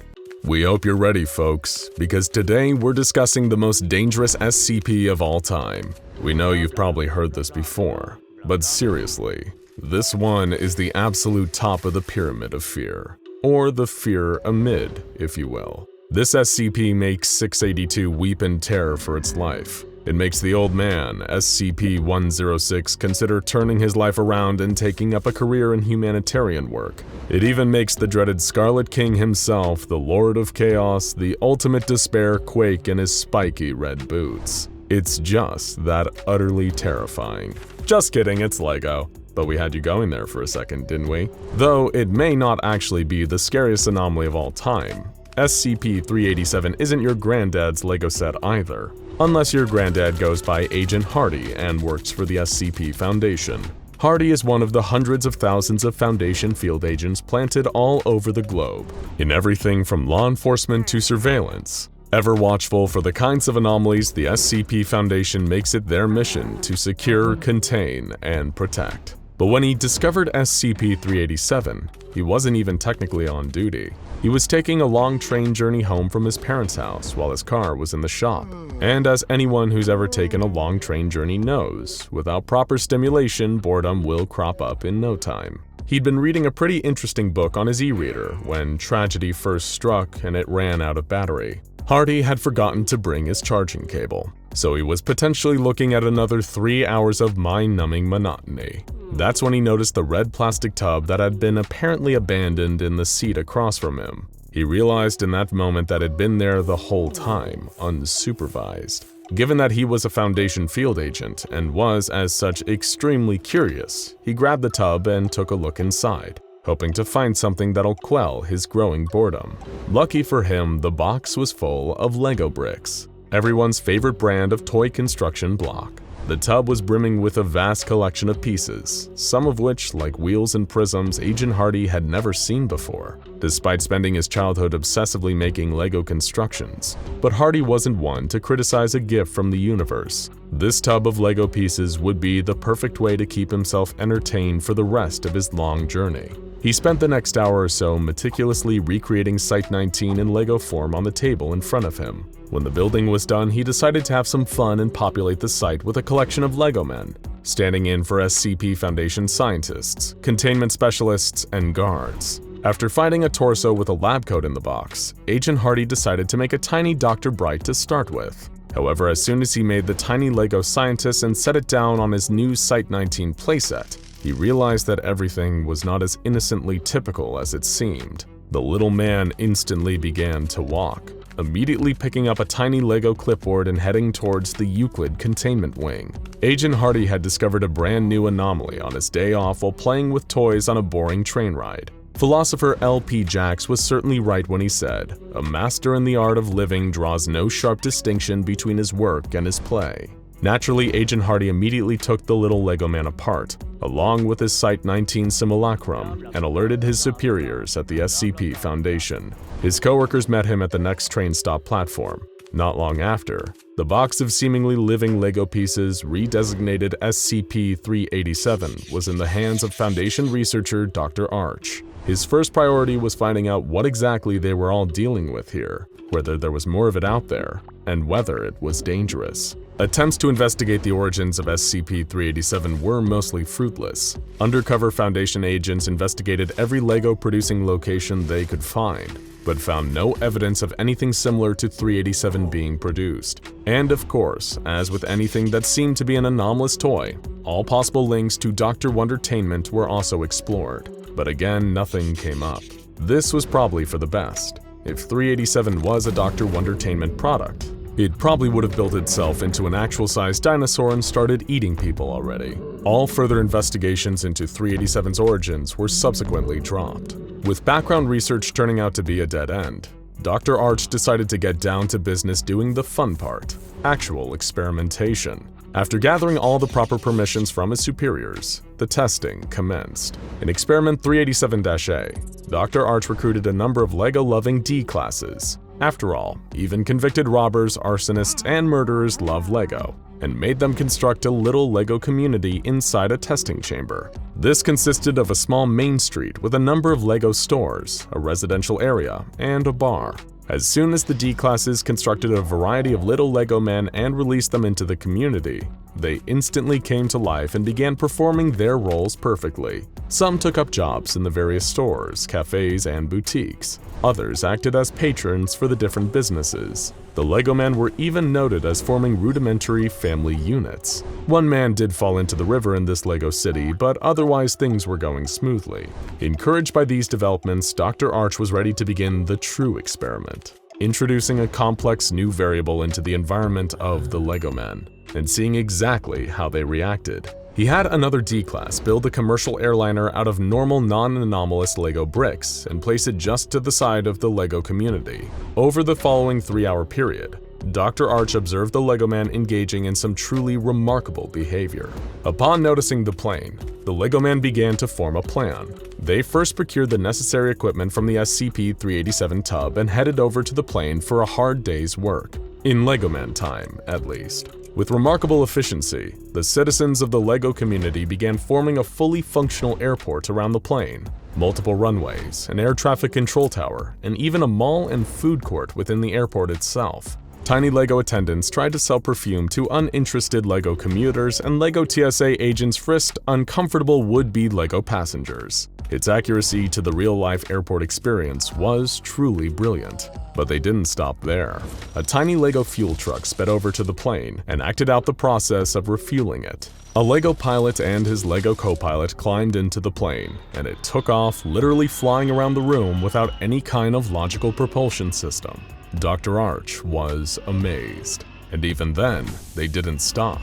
They continued to build more planes of various makes and models, resulting in a sprawling airport that, if you squinted, would look just like the real thing. From this, Dr. Arch concluded that the 387 LEGO Man had the ability to convert non-anomalous LEGO pieces into anomalous ones. He proceeded to the next experiment. For experiment 387-B, Dr. Arch decided to switch up the D classes and instead brought in some of LEGO's more traditional target audience, a group of 10-year-old children. They began building some basic constructions out of the pieces, your typical buildings, people, and cars. But when they realized that their creations were actually alive, their tune immediately changed. The kids spoke in hushed, excited tones about a new plan, and then began putting it into practice. They built functional transformers. And just to be clear, it wasn't electrical transformers they crafted.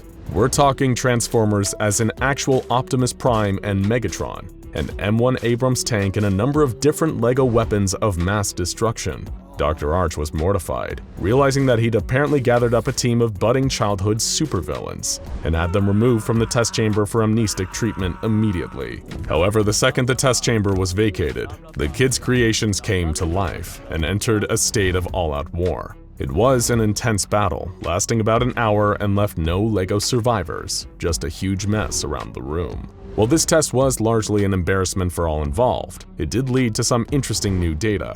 Not only was this anomaly safe in the sense that it didn't pose a containment breach, it was also safe in the more colloquial sense. There was no way these LEGO bricks could hurt you, unless you decided to eat them and choked. Don't do that, by the way. We see you. Don't. SCP-387 is unable to perform dangerous actions if humans of any age are present in the vicinity. And this arrangement goes both ways too. The LEGO creations will be alive and, to some extent, sentient if played with peacefully. However, if the human playing with them becomes hostile, then they will immediately become inanimate. So play nice, folks. Next came Experiment 387-C and Experiment 387-C2, where Dr. Arch turned his attention to the tub itself. Since SCP-387 came into the Foundation's possession, the quantity of 387 blocks had increased. How is this possible, you're probably wondering? Dr. Arch and his team discovered an interesting phenomenon. When some of the SCP-387 is placed back in the red tub, but the red tub isn't filled, then 387 will self-duplicate to fill out the tub, much like the way a gas will disperse to fill out any containment unit it finds itself inside. However, Dr. Arch also discovered some interesting limitations. There seemed to be no inherent anomalous qualities to the red tub itself. During one of the experimentations, Dr. Arch half-filled the red tub with non-anomalous LEGO pieces, and found that nothing changed. Similarly, he performed another experiment where he placed a single SCP-387 brick into the box, and found there was no difference when he came back.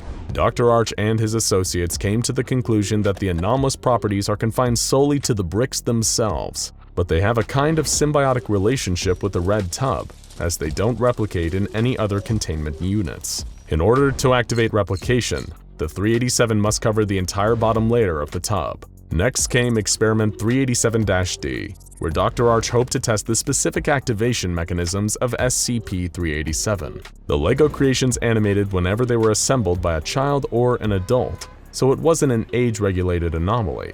The next experiment involved using a remotely controlled robotic arm to create a LEGO construction, to see if the mere act of construction itself was enough to instigate 387's primary anomalous effect. However, this didn't turn out to be the case. The robotic arm-assembled LEGO construction never came alive. Dr. Arch's next hypothesis was that perhaps flesh was needed to activate SCP-387. But how could he test using flesh without just having a normal human assemble the LEGO pieces? Thankfully, the answer came to Dr. Arch by total accident. A few cells over, an anomaly trying to breach containment had just killed a Foundation agent trying to stand in its way. While the D-classes cleaned up the mess, Dr. Arch dragged the body over to where the 387 tests were being conducted, and meticulously puppeteered its arms and hands to put together more 387 LEGO constructions. But once again, it didn't come to life. Interesting. Next hypothesis. Maybe it needs warmth to activate? In a move that proved unpopular with coworkers just trying to eat their pre-packaged sandwiches in the Site-19 break room, Dr. Arch dragged the dead Foundation agent's body over towards the room's radiator and leaned its arms and hands over the top of it for 20 minutes, before giving his newly discovered puppeteering skills another go. But once again, nothing happened.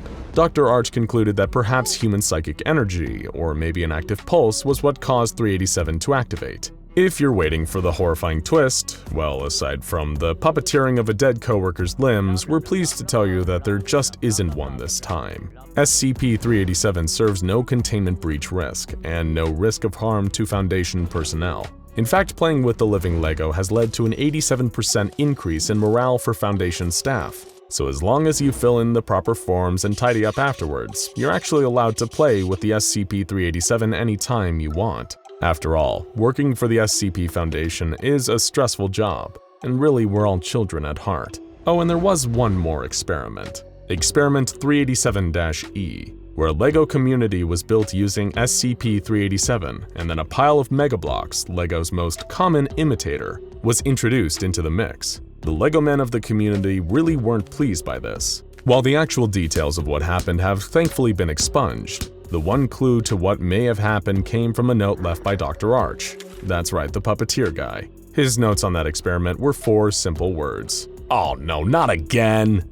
The year was 1857, and the Second Opium War was raging between China and the combined forces of the English and French. It was one of the many bloody colonial wars fought over resources like tea, sugar, and the intoxicating opium poppy. It was a war fought by peasants and noblemen alike. One of these aristocratic soldiers was the noble Lord Theodore Thomas Blackwood, the quintessential English gentleman and explorer. While his fellow soldiers cowered behind cover, Lord Blackwood charged into the fray, shouldering his rifle and firing his pistol into the crowd of opposing soldiers. It was the Battle of Canton, one of the most crucial battles of the entire conflict. The French and English were laying siege to the city of Canton, also known as Guangzhou, to prove their military dominance and capture an important Chinese government official. Lord Blackwood led the charge on horseback. Every bullet seemed to find the heart of a foe. He was a true hero among men, a gentleman warrior with class, refinement, and style.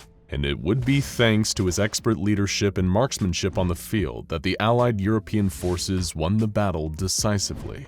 Lord Theodore Thomas Blackwood is a name that deserves to be counted among Lord Horatio Nelson, Sir Francis Bacon, and Sir Walter Raleigh. In addition to being a skilled and honorable fighter, Lord Blackwood is a consummate explorer, naturalist, and frontiersman. During his heyday, he traveled perhaps further than any man across the known and unknown corners of the globe. He made scientific, biological, and anthropological discoveries that should have reset the course of society forever. And yet, you won't find any records in the history books of Lord Theodore Thomas Blackwood, nor will you find any grand oil paintings or dedicated wings in British museums. This is because Lord Theodore Thomas Blackwood is a 4.5-inch telepathic neon sea slug, and he's known to the SCP Foundation as SCP-1867.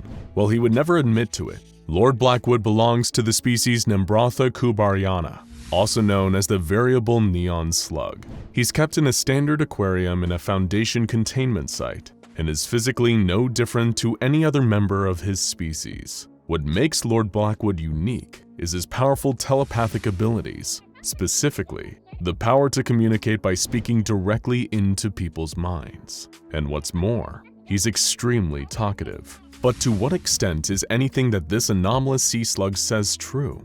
Or is he just like SCP-082 Ferdinand the Cannibal, a creative and pathological liar? It isn't committed to record how exactly the Foundation discovered Lord Blackwood. Perhaps a local aquarium worker worried they were going insane when they heard the voice of a 19th century English nobleman ringing in their ears, whenever they were cleaning algae out of the tank. Maybe Lord Blackwood was found by SCP Foundation divers, who are constantly combing the ocean for anomalous creatures and activity. What we do know is that Lord Blackwood is an incredibly strange and mysterious individual. He claims to have visited locations all around the world and encountered rare societies and creatures. The Foundation was skeptical about a number of Lord Blackwood's more outlandish claims, on account of him being a sea slug, but he does appear to have the knowledge to back up his supposed experience. Interviews with Lord Blackwood have shown that he's extremely knowledgeable in the areas of geography, zoology, botany, archaeology, anthropology, and linguistics relating to his claimed regions of exploration, as well as more esoteric fields such as obscure mythology, mysticism, and cryptozoology. In other words, if Lord Blackwood hadn't gone on his escapades around the globe throughout history, how would he have come to possess this wide variety of information? The Foundation was getting frustrated and began to probe further into the personal life of the most interesting gastropod in containment. Lord Blackwood, under questioning, was always polite and amicable with Foundation staff. He seemed to display no real knowledge of the fact that he himself was a sea slug, going as far to accuse other people of being crazy or drunk when they brought the fact up to him. While none of Lord Blackwood's tall tales ever extend past the year 1910, he told fanciful stories of exploring the Americas and of his involvement in the Second Opium War on the side of the English. Naturally, the Foundation wanted proof. When they pressured Lord Blackwood on this, something even stranger happened. He gave it. The Lord told his interviewers that he would happily donate his collection to them if it gave them cause to believe what he was saying. He gave the baffled Foundation researchers the address of a cottage in England where they could find the secrets to his bizarre and mysterious past, and local agents in the area followed up on the information. Upon investigation, Foundation field agents did indeed find the cottage that Lord Blackwood had specified. It was being maintained by an extremely old woman. When questioned about her presence there, she said that she was keeping the house for Lord Blackwood and gave no more useful information. Incidentally, it appears that this singular purpose was all that this old woman was living for.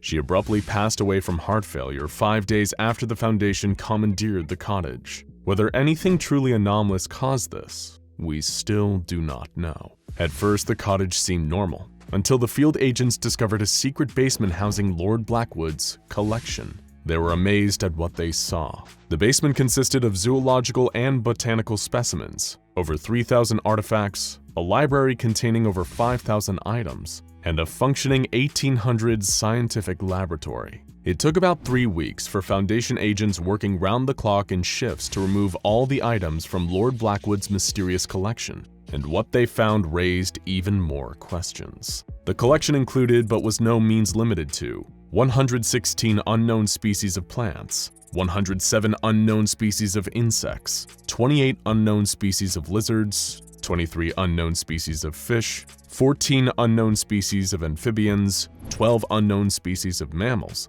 fossils pertaining to 8 unknown species of dinosaur, fossils pertaining to 12 unknown species of prehistoric mammal, and artifacts belonging to 29 unknown indigenous societies. That's a lot of unknowns. But wait, there's more. His collection also contained a collection of seemingly unknown firearms, including 3 wide-bore muskets marked as Dr. B.T. Moth's effective particle destabilizers, detailed globes of Mercury, Venus, Mars, and the Galilean moons, accompanied by notes detailing possible paths of surface exploration, a heavily modified carriage containing instruments of unknown purpose. A note attached to the door reads, "On the Fritz, speak with Henry," and a highly dangerous and seemingly anomalous machine that killed 4 Foundation field agents before it was destroyed on site. And when questioned about this little fiasco, Lord Blackwood responded, "I did warn you to be careful around my collection. That bloody thing nearly took my head off back in '97 when I found it." However,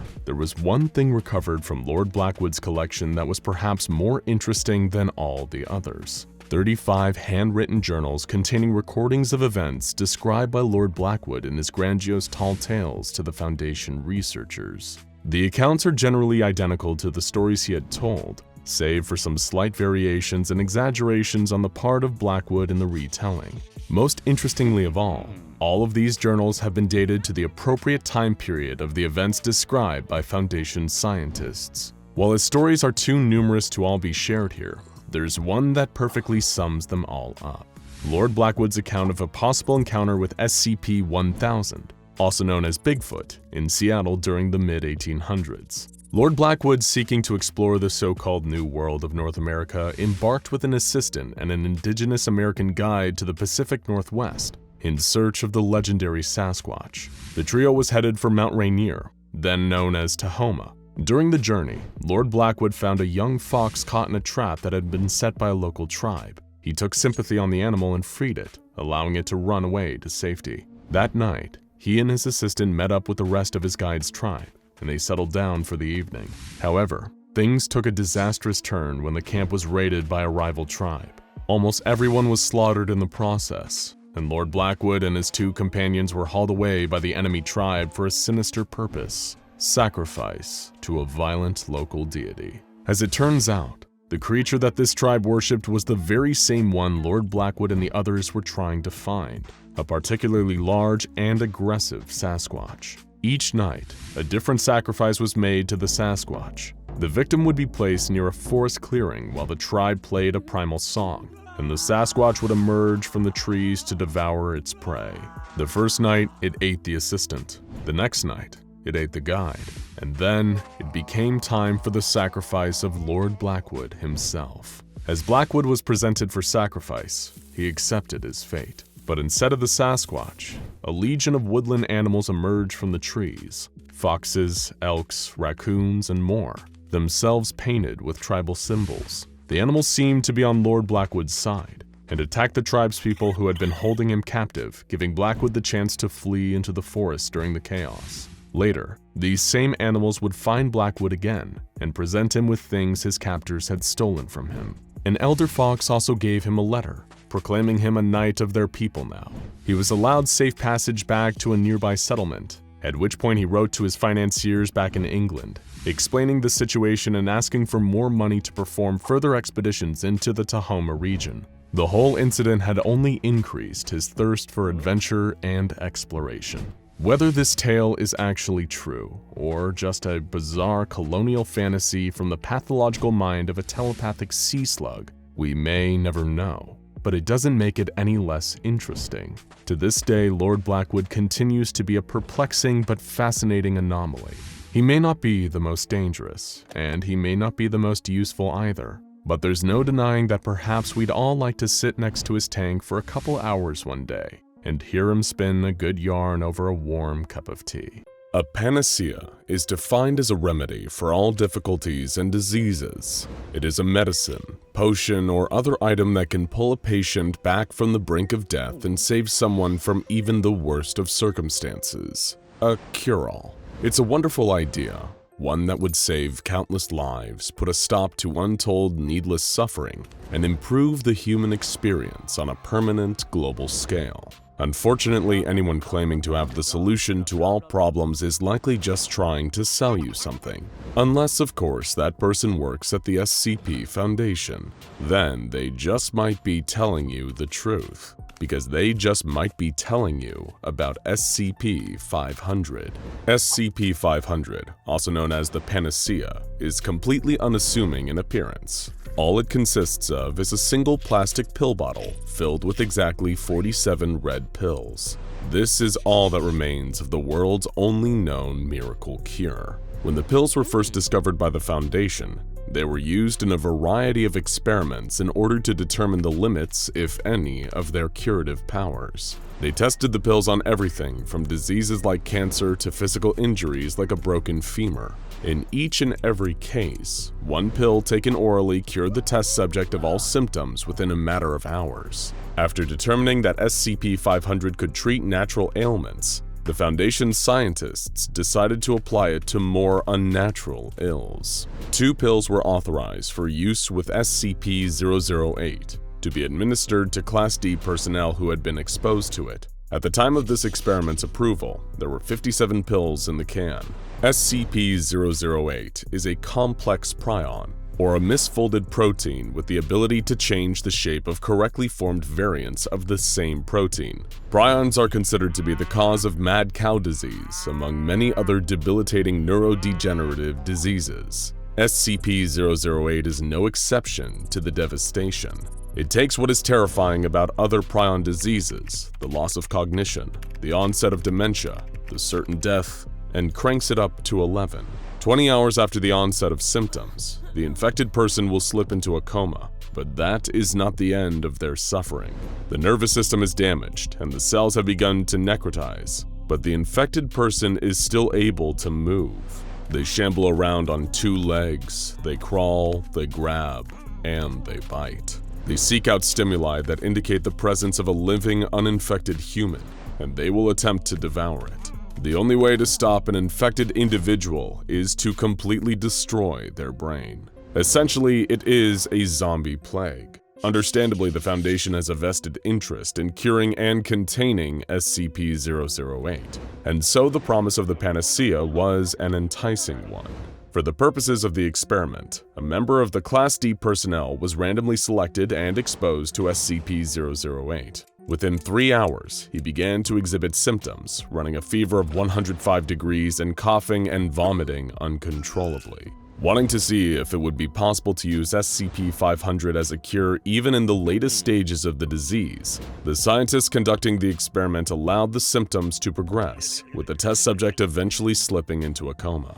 Once comatose, the cell degeneration quickened until he began to move again. His dull, unfocused eyes roamed around the room, and he lurched towards a member of the research staff, biting down on her arm. Of course, she was clad in hazmat gear in order to prevent infection, but the Class D no longer had the cognitive capacity to understand that. The researcher seized the opportunity to wrench his jaws open and stuff one of the SCP-500 pills down his throat. Once the pill had been swallowed, she vacated the room and the test subject was quarantined. After 2 hours, the research team returned to investigate the results of their test. What they found was something amazing. Sitting in the cell was a completely lucid, healthy, if a bit confused man, with no signs of the disease that had previously ravaged his body. The panacea was able to cure SCP-008, even at its most advanced stages. So they knew that SCP-500 could cure a prion disease like 008, but what else could it cure? What was the extent of its marvelous medical power, if any? Could it cure an ailment with virtually no basis in modern medical understanding? Next, one pill was approved and allocated for testing with SCP-409. SCP-409 is a rock formation resembling a large quartz crystal. It is kept in a sealed granite case, and no one is permitted to touch it with any substance other than granite, unless during active experimentation. Anyone who comes into physical contact with SCP-409 suffers a peculiar and nightmarish fate. They will immediately begin to crystallize, their body effectively turning into rock. The crystallization occurs at a rate of roughly 1 inch per minute and will continue until the victim's entire body, inside and out, has solidified. It is an incredibly painful process and thought to be completely irreversible. Subject 409-D5 was chosen at random from a group of Class D personnel as the guinea pig for the next SCP-500 experiment. He was exposed to SCP-409, touching it with his index finger. This small touch was more than enough to seal his fate. Upon contact, the finger immediately began to crystallize, spreading up his hand, his wrist, and his arm over the course of several minutes as he screamed in agony. It was difficult to administer SCP-500 with all this screaming, but a researcher was able to close his mouth long enough for the pill to be swallowed. Within a few hours, the Foundation researchers watched as the crystallization process slowed and then stopped. After 9 days in a Foundation hospital ward, the crystallization process had completely reversed, and the man was returned to normal. He still reported phantom pain in the formerly crystallized parts of his body, but even that cleared up after several more days. After the incredible success of the SCP-008 and SCP-409 trials, the Foundation was desperate to synthesize their own version of SCP-500. A multitude of experiments were performed in an attempt to isolate the active ingredient in the pills, but every time they found what appeared to be the miracle aspect of the anomalous pills, they found that they were unable to synthesize it and have it produce the same results as the real thing. Extensive drug trials were conducted, leaving a trail of injured and dead D-Class personnel in their wake. With the traditional pharmacological route eliminated, the the Foundation decided to expose some of the pills to a variety of other SCPs in an attempt to somehow recreate or amplify their effects. Most of the results were lackluster or completely uneventful. However, some did yield notable results. One pill was taken from SCP-500 and placed inside of SCP-914, which is a large clockwork device with a multitude of settings, ranging from very fine to rough, that is capable of transforming matter in various ways. The pill was run through SCP-914 on the fine setting, and the machine produced a small silver locket, which would later be classified as SCP-427. SCP-427 retains some of the healing properties of its original form, able to regenerate damaged cells and purge infection from the body when it is opened and exposed to a living subject. During testing, it was able to cure the common cold in a matter of minutes. However, unlike SCP-500, the locket produced notable negative side effects. Prolonged exposure to SCP-427's healing properties increased cell regeneration and the optimization of bodily systems beyond a healthy threshold. Exposure for more than an hour turned the test subjects into shapeless masses of tissue, nicknamed flesh beasts. These flesh beasts are highly aggressive and will attack anything in sight unless they are put down. SCP-427 was intended to be a potential replacement for SCP-5000 once the limited number of pills ran out, but the potential risks of its use have led to it being shelved indefinitely. With all attempts to create a different yet equally effective version of SCP-500 ending in failure, the Foundation instead tried to find a way to duplicate it. In one case, an experiment was conducted with the intent to produce more of the panacea pills, not using chemistry and compounding, but instead opting for a much more unusual method. After a request was submitted and approved, 5 pills from the bottle were selected to be exposed to SCP-038. SCP-038 is a highly unique plant, resembling a common apple tree. However, it can grow far more than just apples. The tree can clone any object that touches its bark, producing the clone on its branches where an ordinary tree would bear fruit. The 5 allocated pills were touched to the fabric of the tree, and sure enough, clones of the red capsules began to sprout within seconds. But while the tree was able to clone pills that looked identical to SCP-500, their effectiveness was sorely lacking compared to the originals. Clone pills were only approximately 30% effective in curing the infections they were used to treat, as opposed to the 100% effectiveness with the real deal. The clone pills were set aside for treatment of less severe infections, and all of the originals were returned to their storage container. Well, almost all of them. As the experiment was wrapping up, a D-class participating in the experiment managed to pocket one of the 5 pills allocated for the test. The pill's absence was not noticed until the following day, at which point it had already been ingested by the thief. When interrogated, the man admitted that he had stolen the pill in order to cure a particularly nasty hangover, after his usual method of pickle juice, a bacon sandwich, and aspirin had failed. The employee was promptly terminated, and security around SCP-500 was tightened significantly. Following this incident, no personnel below Level 3 were permitted to handle SCP-500 in any capacity. When it was initially brought into the Foundation, there were approximately 57 pills in SCP-500's container, and currently only 47 remain. Due to the limited amount of pills, and inability thus far to duplicate them in an equivalently effective form, experimentation with SCP-500 has been drastically limited. Most requests for experimentation or allocation of pills are promptly denied. These requests have included a Dr. Gibbons, who asked that 2 pills be given to him for his personal medkit, as well as a proposed experiment involving SCP-253, a group of cells which bear some strong resemblances to cancer.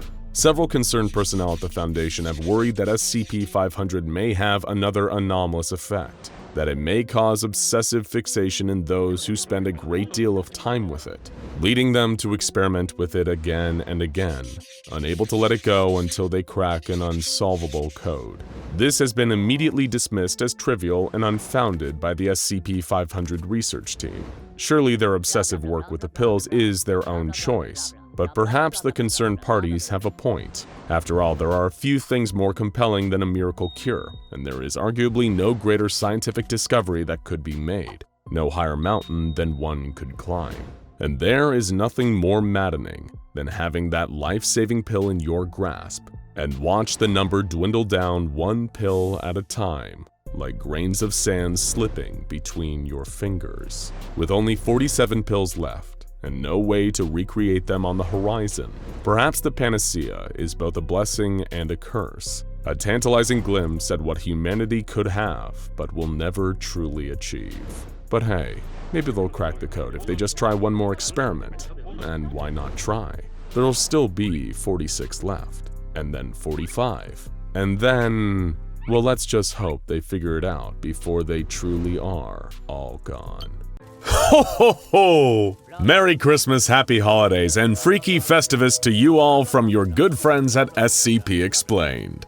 Deck the halls with boughs of SCP-407-induced plant life because today, we're gonna hit you with the kind of Christmas cheer you just can't contain. Hang your stockings, pour a tall glass of eggnog, and slip on your most hideous Yuletide sweater, because this is a Kedder kind of Christmas. We've discussed Christmas anomalies both in depth and in passing on this channel before, like SCP-4666, the positively terrifying Yule Man, whose ritual Christmas-time slayings strike fear into the hearts of families everywhere.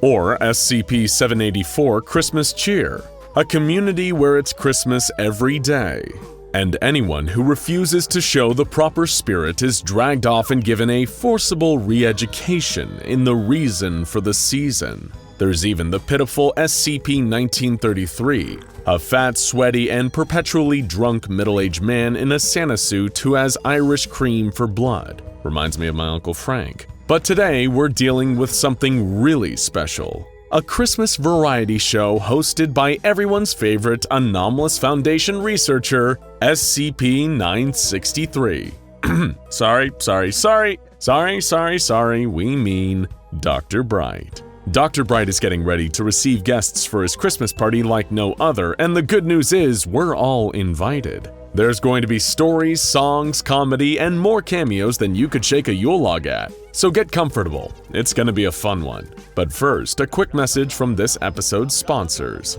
The fine folks at the Shark Punching Center, the first and last line of defense between us and those dark-eyed subaquatic menaces. And of course, the latest giggle-tastic product from our good pals at the Dr Wondertainment Toy Company. A perfect stocking filler for the Christmas season. That's right, we're talking about Spider Party. Just add water for 80,000 legs worth of arachnofunbia. Warning, parental supervision required. Your definition of arachnofunbia may differ from that used by Dr. Wondertainment. Avoid use of this product if you are sensitive to spider venom. Not for use in households with pets or which are situated on reclaimed toxic waste dumps and or Indian burial grounds. Dr. Wondertainment is not responsible for any cases of spideritis, spiderosis, or spidermania caused by use of this product. Not to be used for gambling purposes without the express written consent of Dr. Wondertainment. Oh, and of course, an additional thank you to our friends at the Mana Charitable Foundation for their generous grant. More on that one later.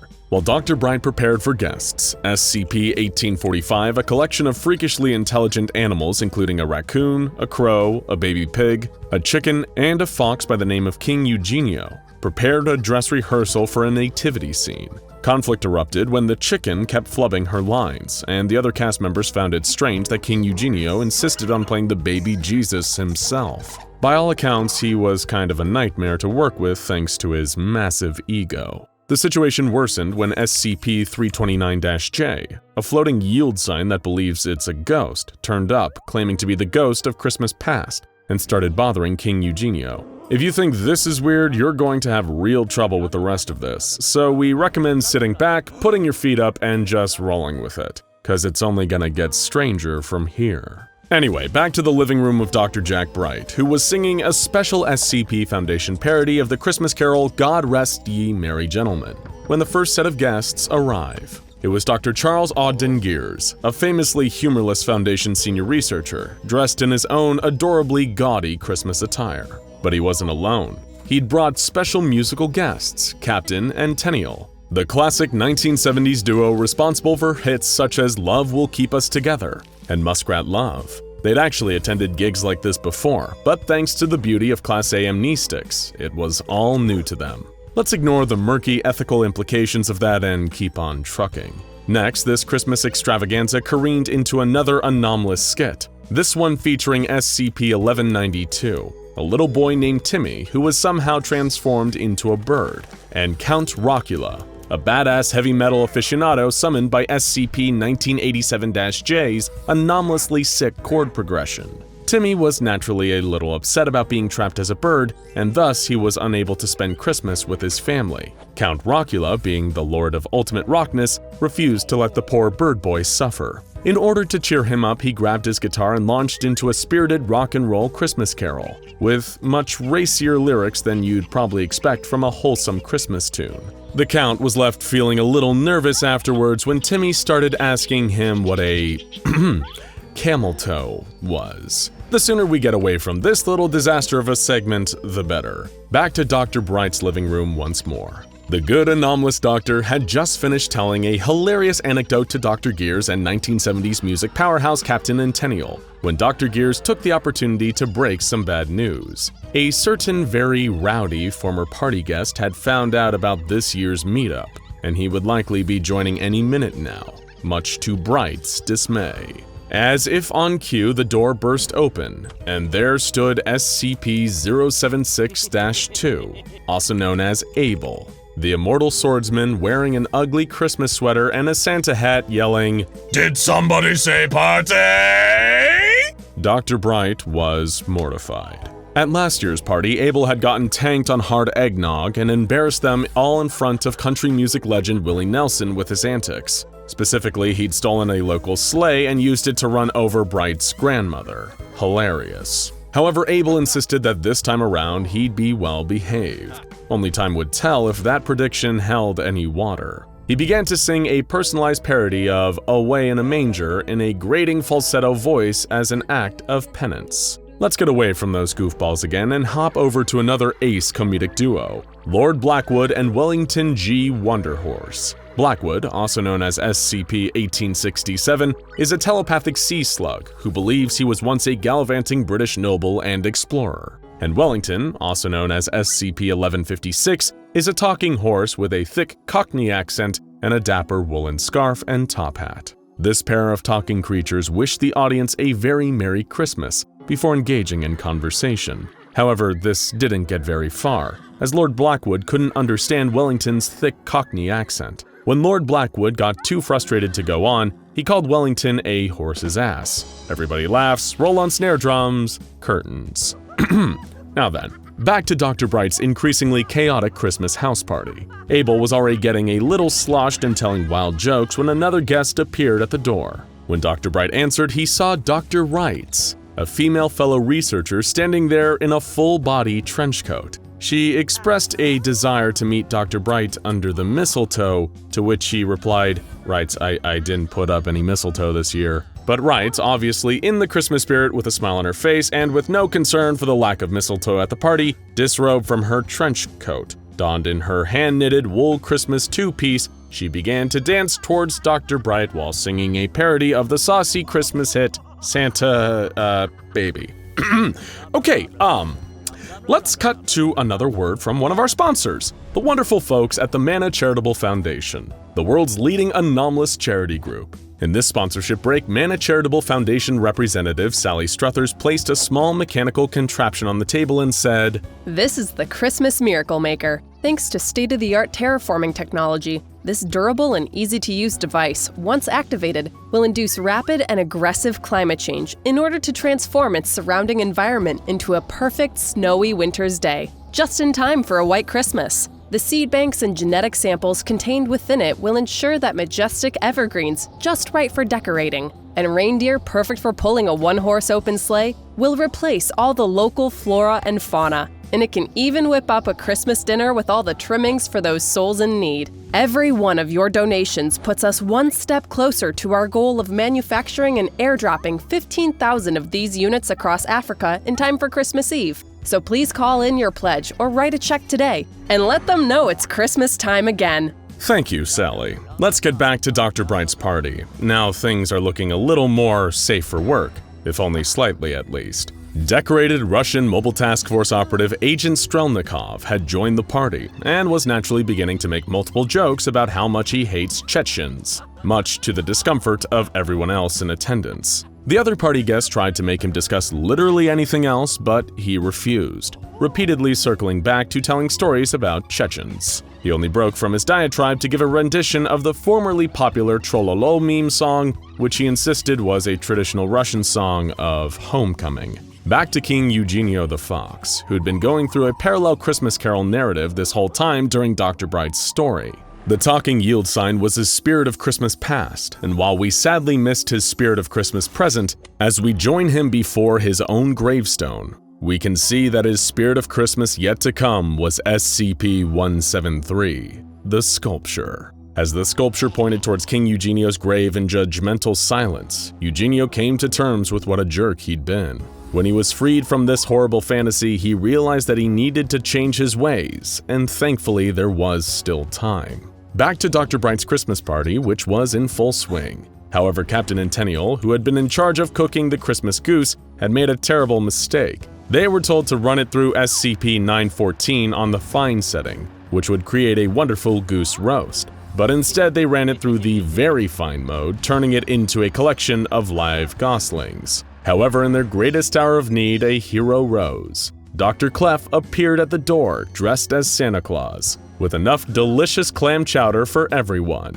And as the party guests enjoyed their chowder, even more guests arrived. King Eugenio, Wellington, SCP-173, Lord Blackwood, the ghostly yield sign, Count Rockula, Timmy the Bird, and even Sally Struthers, while the rest of the anomalous animals formed a perfect nativity scene. While Count Rockula performed a rock and roll rendition of Come All Ye Faithful, Dr. Bright was content that everyone here had learned the true meaning of Christmas after all. Even King Eugenio had learned a lot about being more kind and compassionate to his fellow beasts. With the help of Lord Blackwood, he obtained SCP-662, the butler's handbell, and used it to summon Mr. Deeds along with a delicious, fully cooked Christmas goose with all the trimmings. While Dr. Wrights flirted with Abel and the other party guests prepared to enjoy their chowder and goose, Dr. Bright wished everyone a happy Christmas, with Timmy adding, "And 343 bless us, everyone." We hope this little exploration into how the Foundation celebrates Christmas has helped your heart grow 3 sizes this day. And not in the way it would if you ate a meal off of SCP-807. Stay tuned for a Keter kind of Hanukkah and a Keter kind of Kwanzaa coming soon. Researcher Ellis was having a very long day. Working at the SCP Foundation can sound like a pretty exciting job to an outsider. The problem is, when you deal with something exciting every day of your life, it starts to become as mundane as brushing your teeth or pouring your morning bowl of breakfast cereal. Over time, everything loses its magic. She had the unenviable job of double-checking the anomalies in C-Wing of Site-77, glorified box ticking. She trudged from containment chamber to containment chamber, everything seeming to be in order. Tick, tick, tick. It was all Euclid and safe class anomalies anyway, hardly major containment risks. But when she reached the chamber for SCP-2805, the security cameras normally used to observe the anomaly were on the fritz. She'd need to go inside. Great. When the chamber doors opened, she felt an immediate chill. Her breath came out as an icy fog. In the distance, she saw a jar sitting on a podium, the glass so frosted over she couldn't quite make out what was inside. No sign of a containment breach. She ticked the box next to SCP-2805 on her clipboard and moved on. Several hours later, Researcher Ellis was at home, finally able to relax. Since she started working at the Foundation, dealing with deadly creatures and cursed artifacts on a daily basis, she'd longed for the simple comforts of childhood in her downtime. That's why she decided to spend her evening with a warm mug of hot chocolate, a bowl of ice cream, and her favorite animated Disney movie, Mulan. She had just pressed play when she got a phone call from an unknown number. With a frustrated groan, she picked up the phone and answered. The voice on the other end was a little gravelly, but it sounded kind. His diction was old-fashioned, a man from a bygone era. "Why, hello there, young lady. I hope this isn't a bad time," he said. "The name's Walt Disney. Perhaps you've seen some of my motion pictures. I was wondering if I could trouble you for some help with a project of mine." This might have been some stupid prank call. Maybe Dr. Bryant or Dr. Clef was bored and decided they wanted to mess with her. The fact that she was watching a Disney movie at the time was pure coincidence. After all, they own half the movies out there these days. But that's when Walt carried on talking to her. You see, my dear, I'm a little short on time at the moment. I realize I, perhaps don't have the longevity that I used to. I won't get into the illness right now, but what I do know is that I might not be able to put my final idea into practice, and I believe that you and your organization may be able to help. Your, what is it called? SCP Foundation? And that changed everything. Researcher Ellis immediately knew that this wasn't a prank call. A member of Foundation staff would never discuss Foundation matters, even as a joke, over an unsecured line, and a civilian would have no reason to even know about the Foundation. Was she actually on the phone with the Walt Disney? It seemed odd and a little more than unlikely on account of him being dead for over 50 years. If only Researcher Ellis had checked her clipboard a little closer, then maybe she would have realized that she was already under the anomalous effects of SCP-2805, also humorously known as Disney on Ice. Here's a fun question for you. What's your favorite Disney movie? Probably not what you expected to hear from your friends at SCP Explained. But seriously, we want to know. Tell us down in the comments. Maybe you're a classical purist and you consider Snow White, Cinderella, or Sleeping Beauty to be the best. Maybe you're a fan of the Disney Renaissance and it's The Little Mermaid, Beauty and the Beast, or The Lion King that are the true masterpieces. Or perhaps you're a fan of their more modern outings like Tangled, Frozen, and Moana, or even their acquisitions like Marvel movies or the Star Wars series. Personally, I'm partial to Tron Legacy.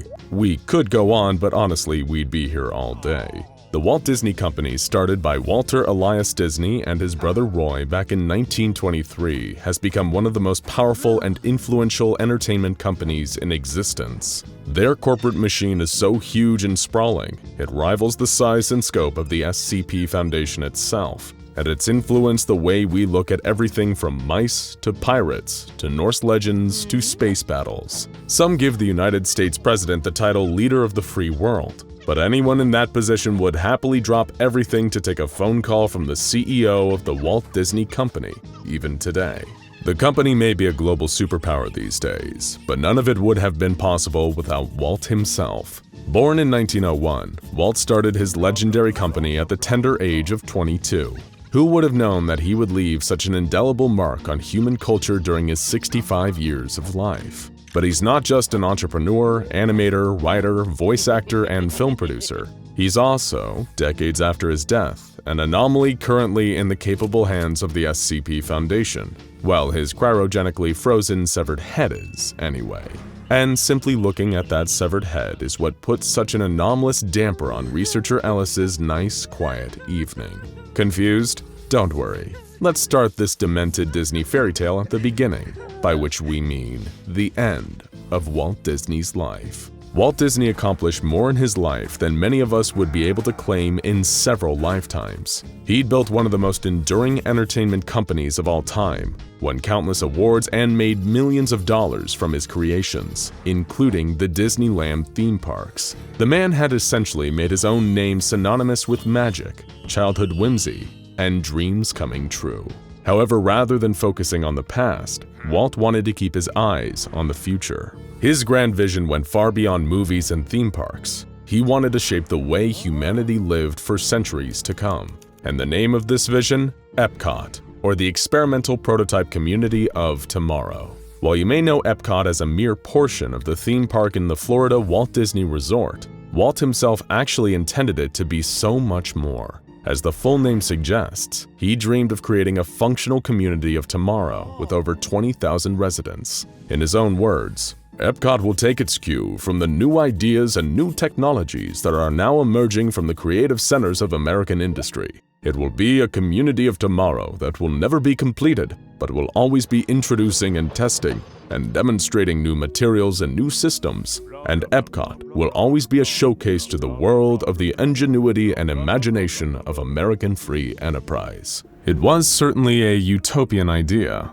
though fans of BioShock might find their eye twitching with flashbacks to Andrew Ryan's disastrous Rapture. However, Disney's problem didn't lie in his plans, but in himself. Despite his achievements and larger-than-life legacy, he was still a mortal man. When Walt tragically contracted lung cancer, he finally became aware of the fact that he may not live to see his beautiful Epcot dream completed. And despite having all the money and fame a man could possibly ask for, he was beginning to realize that his fortune couldn't buy him a second of extra time. Or could it? This question would soon be answered when representatives of a mysterious company known as the Onoroi Collective approached Walt. The strange thing, though, was that the entities that comprised this elusive group of interests contacted Walt in his dreams. You see, the Onoroi Collective are a group of entities known as the Onoroi, or Dreamers, who exist only in the dream space, but sometimes interact with our world through anomalous, sometimes semi-organic creations they sell as products.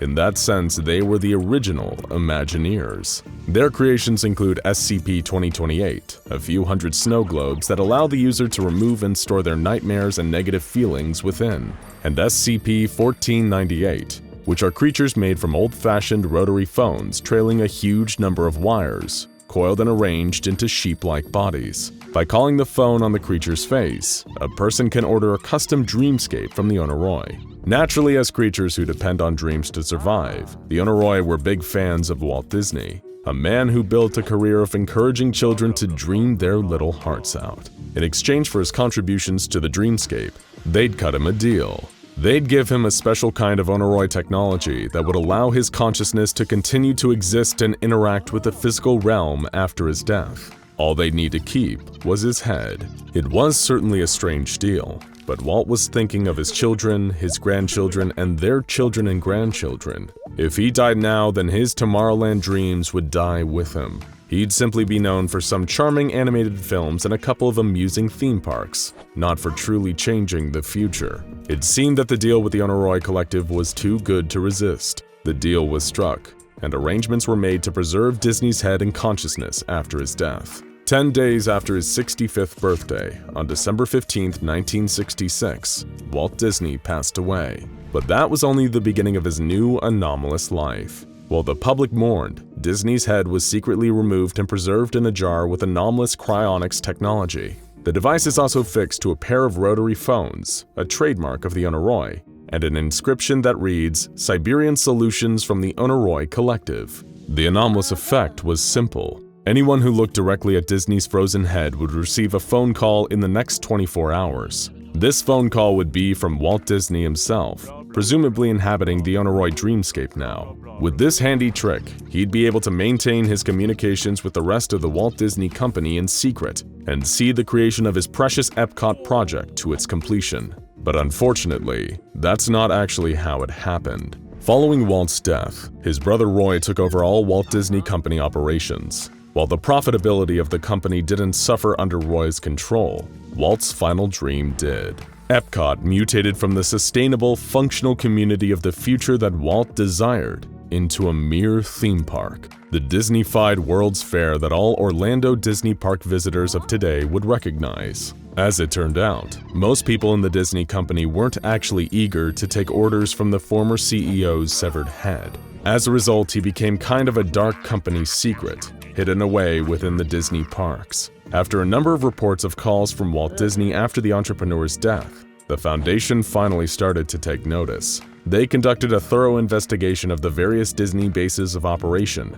and eventually found Disney's frozen head, soon redesignated SCP-2805, in a secret compartment in the legendary Pirates of the Caribbean ride. He was relocated to Site-77 soon after for further testing, where his anomalous abilities were later discovered. Sadly for SCP-2805, while his calls to Foundation staff have all consisted of attempts in enlisting the Foundation's help in making his Epcot dreams a reality, nobody has yet taken him up on the offer. Since his containment, the Foundation's main priority has just been suppressing conspiracy theories about the existence of Walt Disney's cryogenically frozen head, a task which they undertake with collaboration from the Disney Company. In order to muddy the waters, in 1981 they began productions of Walt Disney's World on Ice, later known as Disney on Ice, a traveling ice skating show. Since then, they also released the incredibly successful film Frozen and its sequel, to corrupt any searches for key phrases like Disney's Frozen or Walt Ice. It's been an incredibly effective smokescreen, as you can probably expect from the SCP Foundation.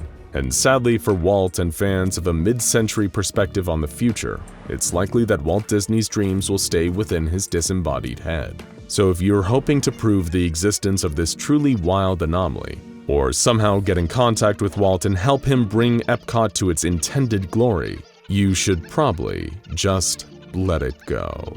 What makes someone a hero? There's never just one answer to that question. Some will tell you that it's selflessness, putting other people before oneself, that makes someone heroic. Others believe that heroism takes someone with a clear sense of morality, the ability to tell right from wrong with absolute certainty. Perhaps a hero should also be a symbol, a paragon of hope and virtue for all of society to look up to and aspire to be. And then there are those who would argue that a person can't possibly be a hero unless they possess one key trait, whether that comes as a result of a freak accident, gamma radiation exposure, or mutated genes. Being blessed with extraordinary powers and the will to use them for good might just be what elevates a moral, selfless, and symbolic hero into something more: a superhero.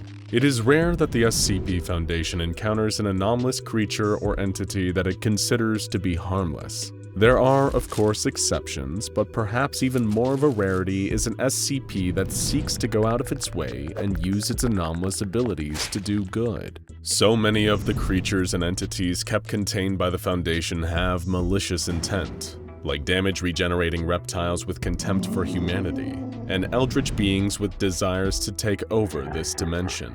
But then there is SCP-2800, or as he prefers to call himself, Cactus Man, the Spiked Menace. Partially human and part succulent plant, SCP-2800 is one of a rare breed of SCPs, one that aims to help people, rather than killing them, enslaving them, or wiping reality as we know it from existence. And as you might be surprised to learn that this superhero known as Cactus Man began life as one Daniel McIntyre, an average guy from Scotland. Little is known about Daniel's origin story.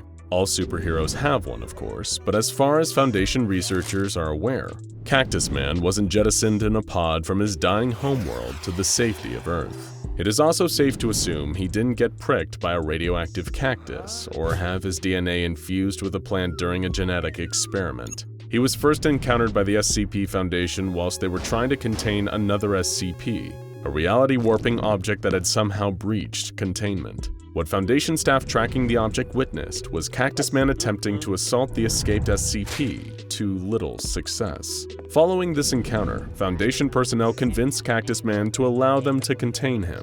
He complied, was designated as SCP-2800, and researchers began investigating the nature of this strange would-be superhero. According to Daniel, one day his powers just happened, with little understanding as to how, why, or what had caused this transformation. When asked about how he acquired his powers during an interview with SCP Foundation researcher Dr. Love, Daniel said, "To be honest, Doc, I don't know. I woke up one day and boom, cactus powers. Thought I might as well use them for good, right? I always grew up reading a lot of comic books. Always loved the X-Men as a little kid, so I thought I was one of them. I thought I was the luckiest guy in the world, ending up with superpowers. Doesn't every kid wish they could be a superhero?" Analysis by Foundation research staff revealed that Daniel's DNA had somehow merged with the genome of a Carnegie gigantea plant, or a saguaro cactus. This plant is usually what most people picture if they were to imagine a typical cactus, and is known to be native to the Sonoran Desert, as well as the Mexican state of Sonora. How one became part of Daniel McIntyre's genetic makeup is baffling. It seems highly unlikely that a saguaro cactus would grow naturally in Scotland, given that the country has a far damper and colder climate than the scorching hot deserts that saguaros normally thrive in. Regardless of exactly how Daniel became fused with a cactus, his body shares a number of the same physical properties of the plant. Pointed spikes protrude from his skin, which can grow to just over an inch in length. It seems that SCP-2800 can either remove these spikes manually with little pain, or will eventually shed them naturally over time, allowing more to regrow in their place. As well as outwardly looking like an anthropomorphic cactus, SCP-2800 also shares various biological traits with his cacti counterparts. Daniel's body no longer functions in the same way as that of an ordinary human being in a number of different ways. Firstly, he is able to perform photosynthesis, deriving the necessary nutrients he requires from direct sunlight. This negates the need for him to consume any food, and prevents him from feeling hunger or the fatigue this can often bring. Additionally, his altered biology allows cactus men to store more water than would normally be possible for the average human, and he requires less of it too. SCP-2800 is able to keep himself hydrated with 1/3 of the required fluids for an average person.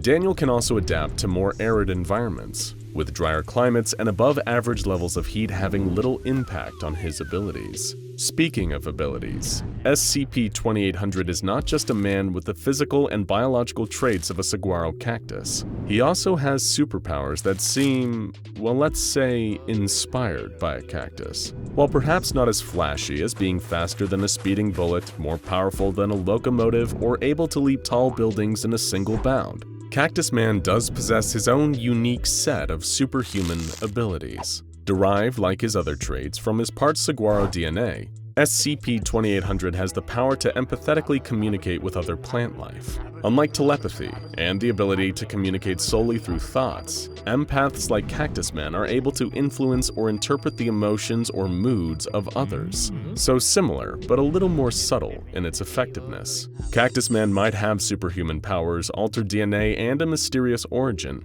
but another part of a hero's journey is the struggle, and SCP-2800 is no exception to this either. Despite his desire to do good, he harbors a lot of unrest under that prickly exterior. After extensive psychological examination by the researchers at the SCP Foundation, Daniel was diagnosed with 2 distinct mental disorders. The first of these is dysmethia, or chronic depression, with the other being a condition colloquially known as hero syndrome. Hero syndrome, as its name suggests, is often characterized by an unstoppable pathological urge to help people, usually ignoring any risks to oneself in the pursuit of assisting even total strangers. Some with this disorder will even attempt to manufacture dangerous scenarios in order to act like the hero, and earn themselves recognition and praise for reacting heroically to the danger they secretly caused. Like, for example, committing arson so they can save people from a burning building. SCP-2800 has never attempted anything like this so far,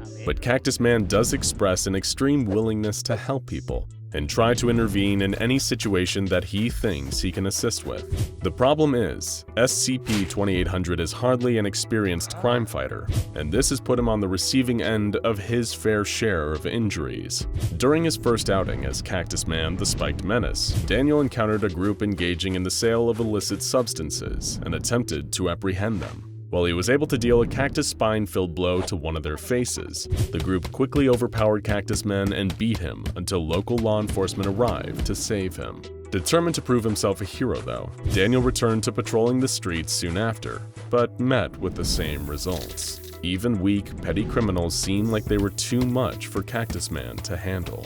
While his hero syndrome compels SCP-2800 to want to do good and set a good example, it is also directly linked to his other condition, his dysmethia.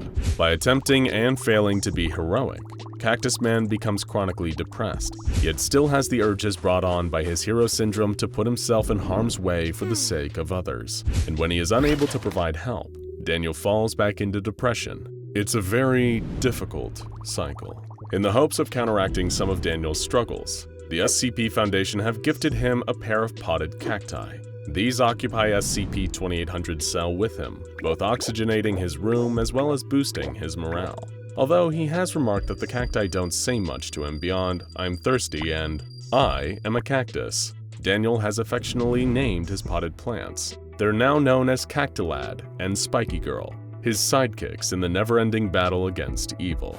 During interviews with Foundation researcher Dr. Love, Daniel admitted that he was a victim of bullying throughout much of his childhood. From a young age, he often found himself in physical altercations with bullies that singled him out and picked on him at school. Cactus Man said that his experiences encouraged him to give back, and that despite having suffered at the hands of bullies, it made SCP-2800 determined to help others in need. In his own words, Daniel didn't want what happened to him to happen to anybody else, and it is highly likely that these experiences from his youth are at least part of the cause of his hero syndrome. However, another incident may also be linked to SCP-2800's condition. Despite not often prevailing against petty criminals, there is CCTV surveillance footage of Cactus Man from before his containment by the SCP Foundation.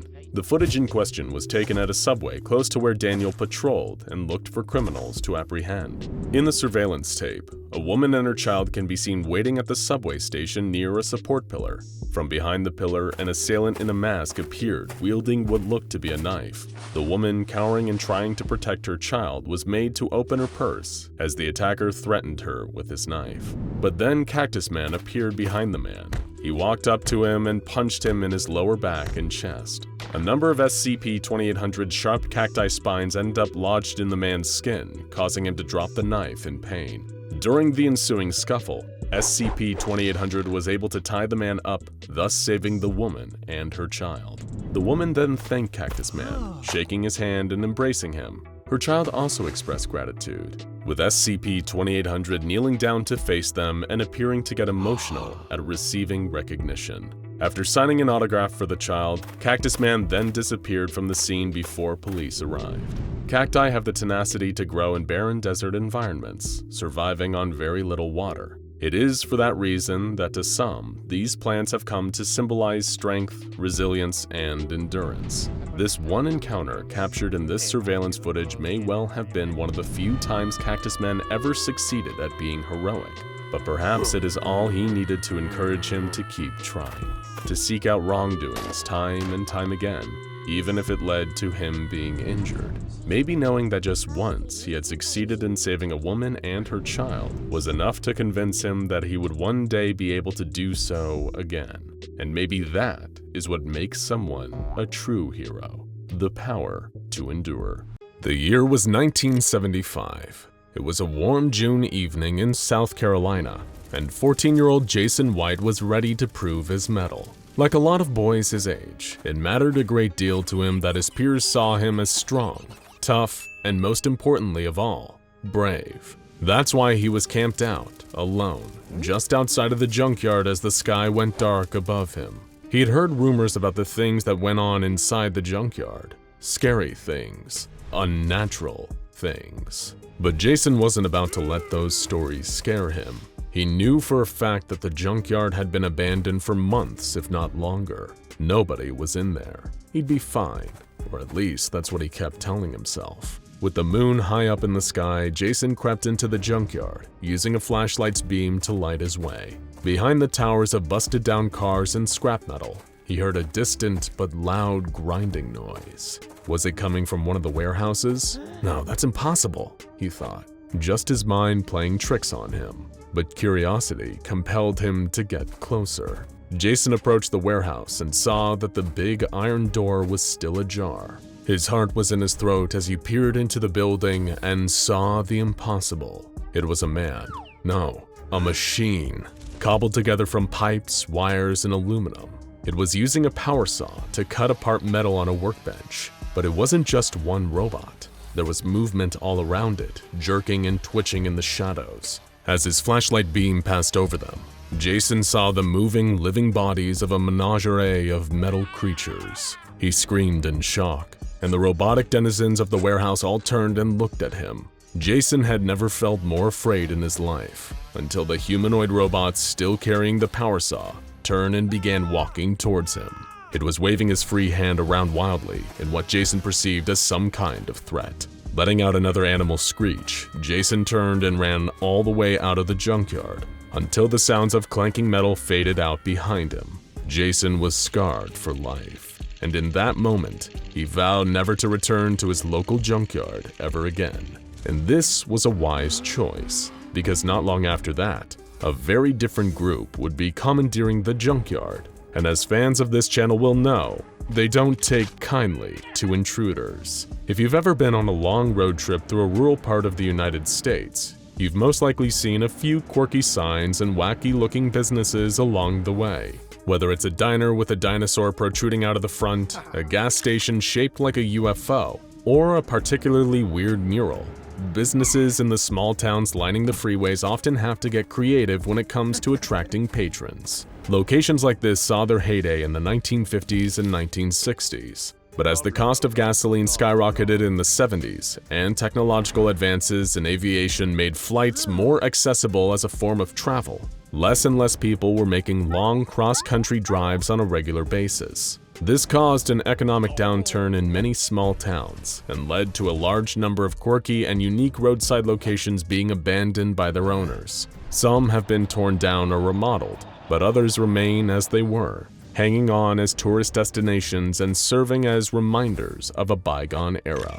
One such place that you might encounter if you ever find yourself heading down I-95 South is Jamaica Joe's Junkyard Jubilee. The colorful storefront is decorated with a mural depicting a picturesque tropical lagoon, while a sign reads "One Love" in hand-painted green and yellow letters. At first glance, this might just seem like another roadside oddity, but if you were to try and check it out, you'd be blocked by a patrol of 6 armed guards, SCP Foundation agents of course, and depending on how much you saw, you might be administered an amnestic before being sent on your way. Because Jamaica Joe's isn't just another junkyard, it's SCP-100. SCP-100 came to the Foundation's attention on November 9, 1976. After tracking a series of rumors about a mysterious abandoned scrapyard where the machines ran on their own, and strange metal figures could be seen patrolling the grounds. When the Foundation arrived at the site, they installed wooden privacy screens around the fence of the junkyard,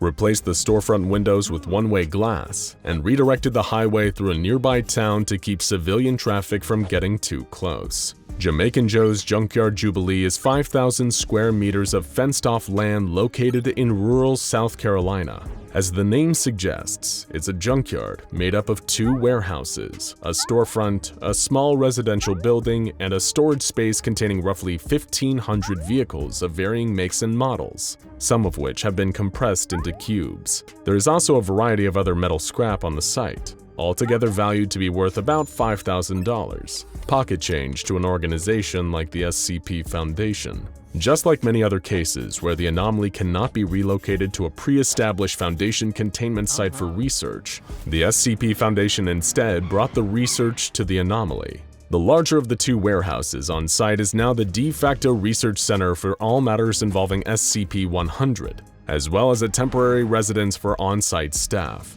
It is important to note that there's nothing anomalous about the location itself, but within the area of the junkyard are a variety of Euclid-class anomalous entities. The property was at one point owned by a man by the name of Joseph Duval, presumably the titular Jamaican Joe. However, the whereabouts of Mr. Duval are unknown. Research into local records show that the utility bills to Mr. Duval's personal address had stopped around 3 months before the junkyard was found. Upon the first sweep of the location, the Foundation found no evidence of human habitation, save for one note taped to the door of the storefront, reading, "Out to lunch, please see assistant, JJ." The first anomaly that was cataloged on the site was SCP-100-1, a humanoid automaton made of scrap metal, mainly copper wires and tin cans. SCP-100-1 has a limited degree of sapience, and although it has no means of verbal or written communication, it does speak through the use of rudimentary sign language.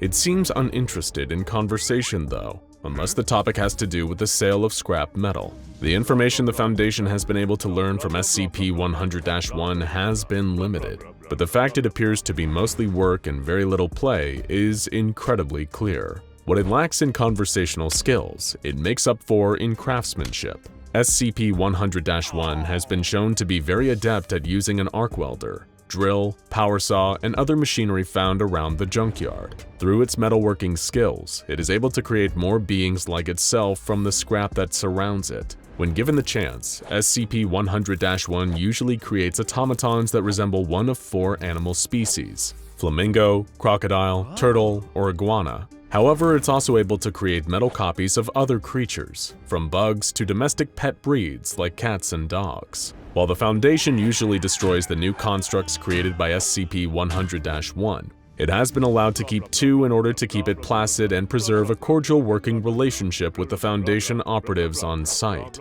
These 2 metal creatures, which both resemble large metal insects, have been designated SCP-100-2-A and SCP-100-2-B, though it seems SCP-100-1 has named them Raymone and Beatrice respectively, based on the fact that those names are welded into the backs of the creatures. Raymone and Beatrice fulfill the role of perimeter guards as well as companions to SCP-100-1.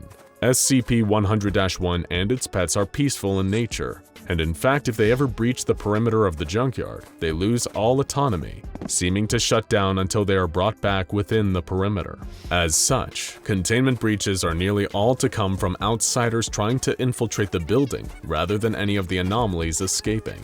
SCP-100-1's main function seems to be running the junkyard in the absence of the mysterious Jamaican Joe Duval. It spends most of its days sorting scrap metal, building new constructs, and performing maintenance tasks around the yard, and the robot seems to follow a very strict, ritualistic schedule. From 8 AM to 3 PM, SCP-100-1 enters the storefront area of the junkyard. When a customer enters the shop, SCP-100-1 will take its position behind the front desk and begin bargaining with them, using hand gestures to convey meaning.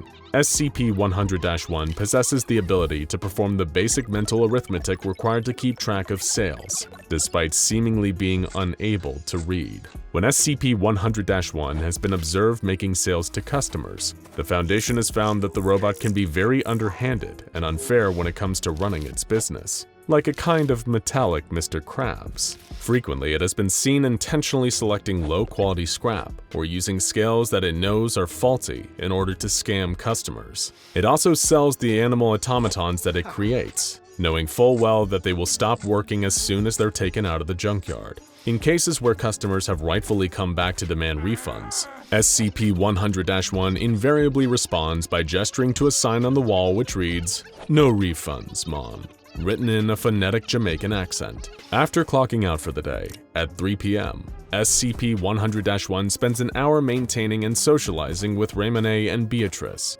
its 2 insect-like pets. It will also communicate with them through hand gestures, and will engage them in games of fetch or hide-and-seek in the junkyard. From 4 PM until 8 PM, SCP-100-1 spends its time taking stock and cleaning all the tools and machinery on the premises. It also takes time to clean both the interiors and exteriors of the various buildings on the site. Then at 8 PM, it appears to wind down for the day with some leisure activities, including making more constructs, playing some more with its pets, and taking strolls around the perimeter of the site. This leisure time lasts until midnight, when SCP-100-1 will retire to the residential part of the junkyard. The robot doesn't need to sleep, but it does seem to rest, sitting motionless at a desk from midnight until 8 AM, when it resumes the schedule again from the beginning. This was all that was observed at SCP-100 for decades following its discovery. SCP-100-1 was seemingly content with its life and with the tasks that came with running the junkyard. However, on June 3, 2005, SCP-100-1 did something it had never done before.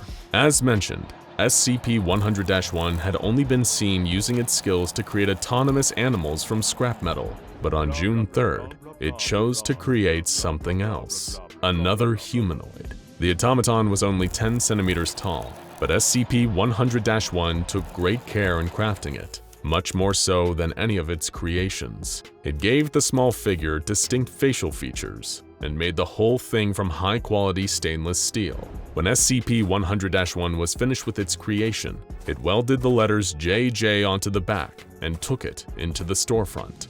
During its 8 AM to 3 PM shift that day, SCP-100-1 sat at the desk with JJ on the desk next to itself, and the two seemed to carry on a conversation through signing and gestures. As was policy with all of SCP-100-1's constructs, excluding Raymone and Beatrice, JJ was confiscated, which SCP-100-1 took very badly. Following JJ's removal, SCP-100-1 returned to the residential building and stayed there, remaining inert for a total of 10 days. It is unsure what really happened to the original Jamaican Joe, or what his precise relationship was with SCP-100-1. Given the difficulty in communicating with SCP-100-1, It is possible that we'll never know for sure, but from what little we're able to glean from the enigmatic "out to lunch, please see assistant JJ" note he left behind, it's very possible that before he left, Jamaican Joe may have created the best assistant a junkyard owner could possibly ask for. Congratulations, SCP Explained fans, you've just scored yourselves front row seats to the freak show. Hey, don't be so nervous. I know clowns don't necessarily have the best rep these days. Thank you very much, John Wayne Gacy and Stephen King. But I guarantee you, I'm not like the other clowns at Herman Fuller's Circus or the Disquieting. I'm as human as you are. Well, okay, that's potentially debatable depending on how stingy you are with your definitions of what exactly counts, but we'll get into that later. See, I'm what they call an anomalous humanoid, known to the eggheads who work for Miss SCP Foundation as SCP-2094, Object Class Euclid, whatever the heck that means. My friends call me Barney, on account of the fact that's my government name, but if you're a fan of the circus, you probably know me better by my stage name, Motormouth. Pretty fitting nickname, ain't it? I tried to make Barney the Bottomless happen in the early days of my career, but it wasn't catchy enough to stick. Then one day my buddy Quincy threatened to barf a swarm of bees on my face if I didn't shut my motor mouth, and that's been my stage name ever since. Now that we're properly introduced, you're probably wondering what cool tricks I have up my sleeve to get me that nifty SCP designation. Well, it's not because of my heightened manual dexterity, my juggling skills, my accordion playing prowess, or even my nearly perfect impression of Jane Fonda as Barbarella. So if you guess any of those, you're way off base. See, I'm the subject of a quote-unquote spatial anomaly, accessible through my mouth and my throat. In plain English, I've got a second stomach. Anything I swallow disappears into a pocket dimension made of anomalously elastic intestinal tissue, where it's stored until I need it again. If there's a limit to how much I can store in there, I haven't found it yet. The amount of stuff in there has no effect on my overall weight or my ability to move. Once it's in there, it's just kind of gone until I want it back. On top of that, my lower jaw can be stretched up to 6 feet. That's 2 meters for those of you weirdos who use the metric system, in any direction. So, in addition to being a juggler and a clown, I also made a killing as a geek at Herman Fuller's Circus. I don't mean geek as in owned a signed James T. Kirk Funko Pop that's still in mint condition. I mean the sense of somebody who gets paid to eat weird junk as a form of performance, although I have been accused by some of being both. Now you're probably thinking, Motormouth, my pal, my good buddy, there's so many careers you could have got into with that very specific set of skills. Garbage disposal, one-man moving van service, left luggage attendant at Grand Central Station. Sky's the limit, man. Well, sure, but I love the circus. They're the only family I've ever got in this world. I came to them when I was just a wide-eyed punk kid of 8 years old, and they took me in like I was their own flesh and blood. Yeah, believe it or not, I wasn't actually born into the circus life. A lot of circus and performing arts folks are born into the industry. Born in a costume trunk, as they say. But unfortunately, that's not me. I was born in New York City on April 10th, 1976. My dad had took off long before I showed up, leaving me in the care of my dear old mom. My special abilities manifested early, and my mom recognized them right away. You know how little kids are always putting things in their mouths, right? It's cute when it's a block or an action figure, but less so when it's the entire coffee table. Yeah, my mom was fully aware of what I could do, and she hated my guts for it. Not only had her baby daddy flown the coop, but the kid she was raising was a freak of nature who she could barely stand to look at. And trust me, the feelings of resentment were totally mutual. One of my favorite pastimes as a youngster was to go out and find as many small animals as I could, get my little hands on, then go back inside where Mom was laid out on the parlor chair sleeping off one of her special grown-up headaches she got from downing a bottle and a half of her special grown-up juice. I made like I was gonna innocently ask her a question, smiling one of those adorable little 8-year-old smiles, then instead of saying anything, I just barf up a couple dozen rats onto her lap. Despite how much I hated living at home, it never occurred to me that I could leave. I was a pretty wide-eyed kid. Mom kept me isolated from the wider world. I guess out of fear that I'd eat somebody. But one night, as I was going to bed, I met Manny. Who's Manny? Come on! If you know anything about the Circus of Disquieting, then you know Manny. Don't you guys already have a video on that? Manny's short for the man with the upside-down face. He was Herman Fuller's right hand, in charge of a lot of the backstage stuff, including, shall we say, talent acquisition. Who knows how he figured out where I was, or that I could even do what I do, but just like magic, he showed up at my window. Should I have been worried that a man with an upside-down face was at my window? Probably. But I guess I was just happy to see someone who was more of a freak than me. Manny offered me a place in a real family, where I wouldn't be cooped up.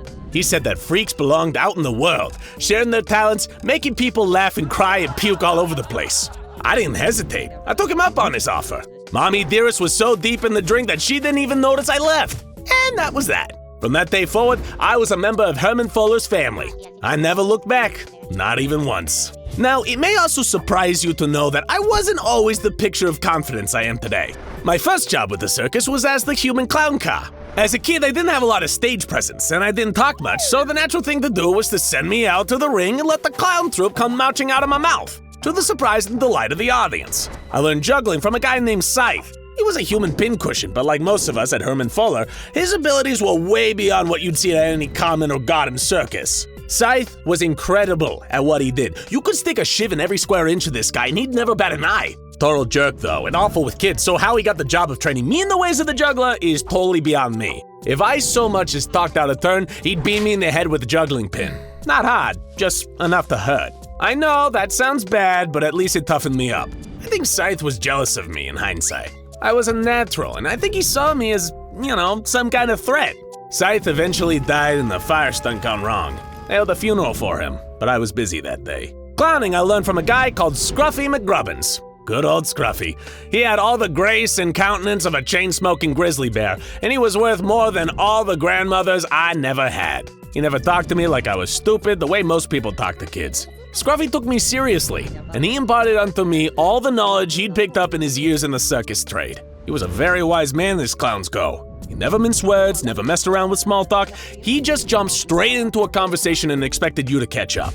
I never knew what happened to the guy. I already quit the clown biz and settled down in a nice apartment in Kent. I hope he's having a good day wherever he is. So I did the juggling thing for a while, tossing around balls and pins and other junk and catching it in my mouth. Sometimes I'd put a plant in the audience, call them up, and swallow them whole as a part of the act.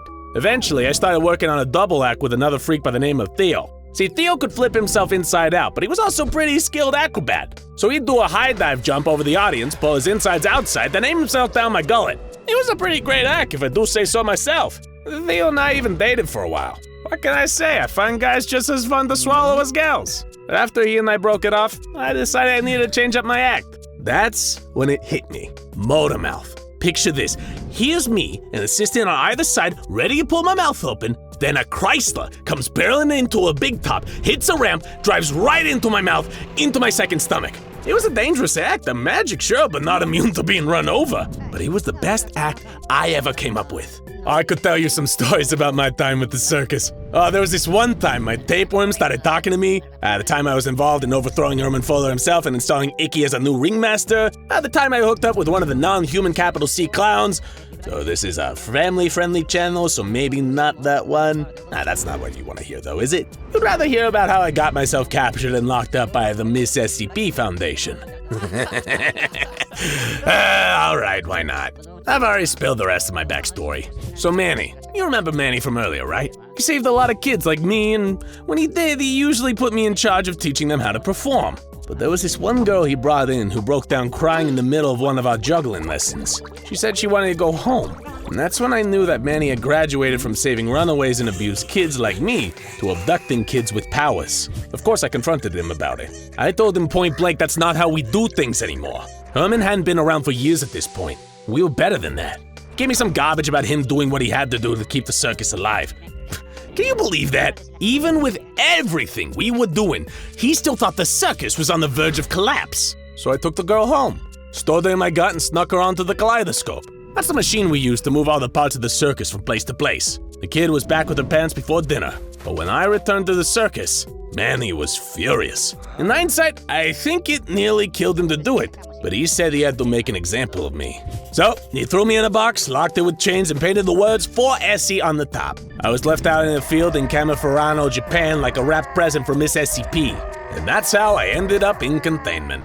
Truth be told, I slept in prisons more comfortable than this place. The beds are hard, the food is gross, and the little red light on the security camera keeps me up at night. Not ideal conditions for a circus superstar of my caliber. But as my old pal Gordy Lantern Skull used to say, it's the performer that makes the stage. Now, go check out Trapped in a Game SCP-1733 Season Opener and SCP-426 I Am a Toaster for more of the downright weirdest anomalies out there. And while you're here, try and get me out.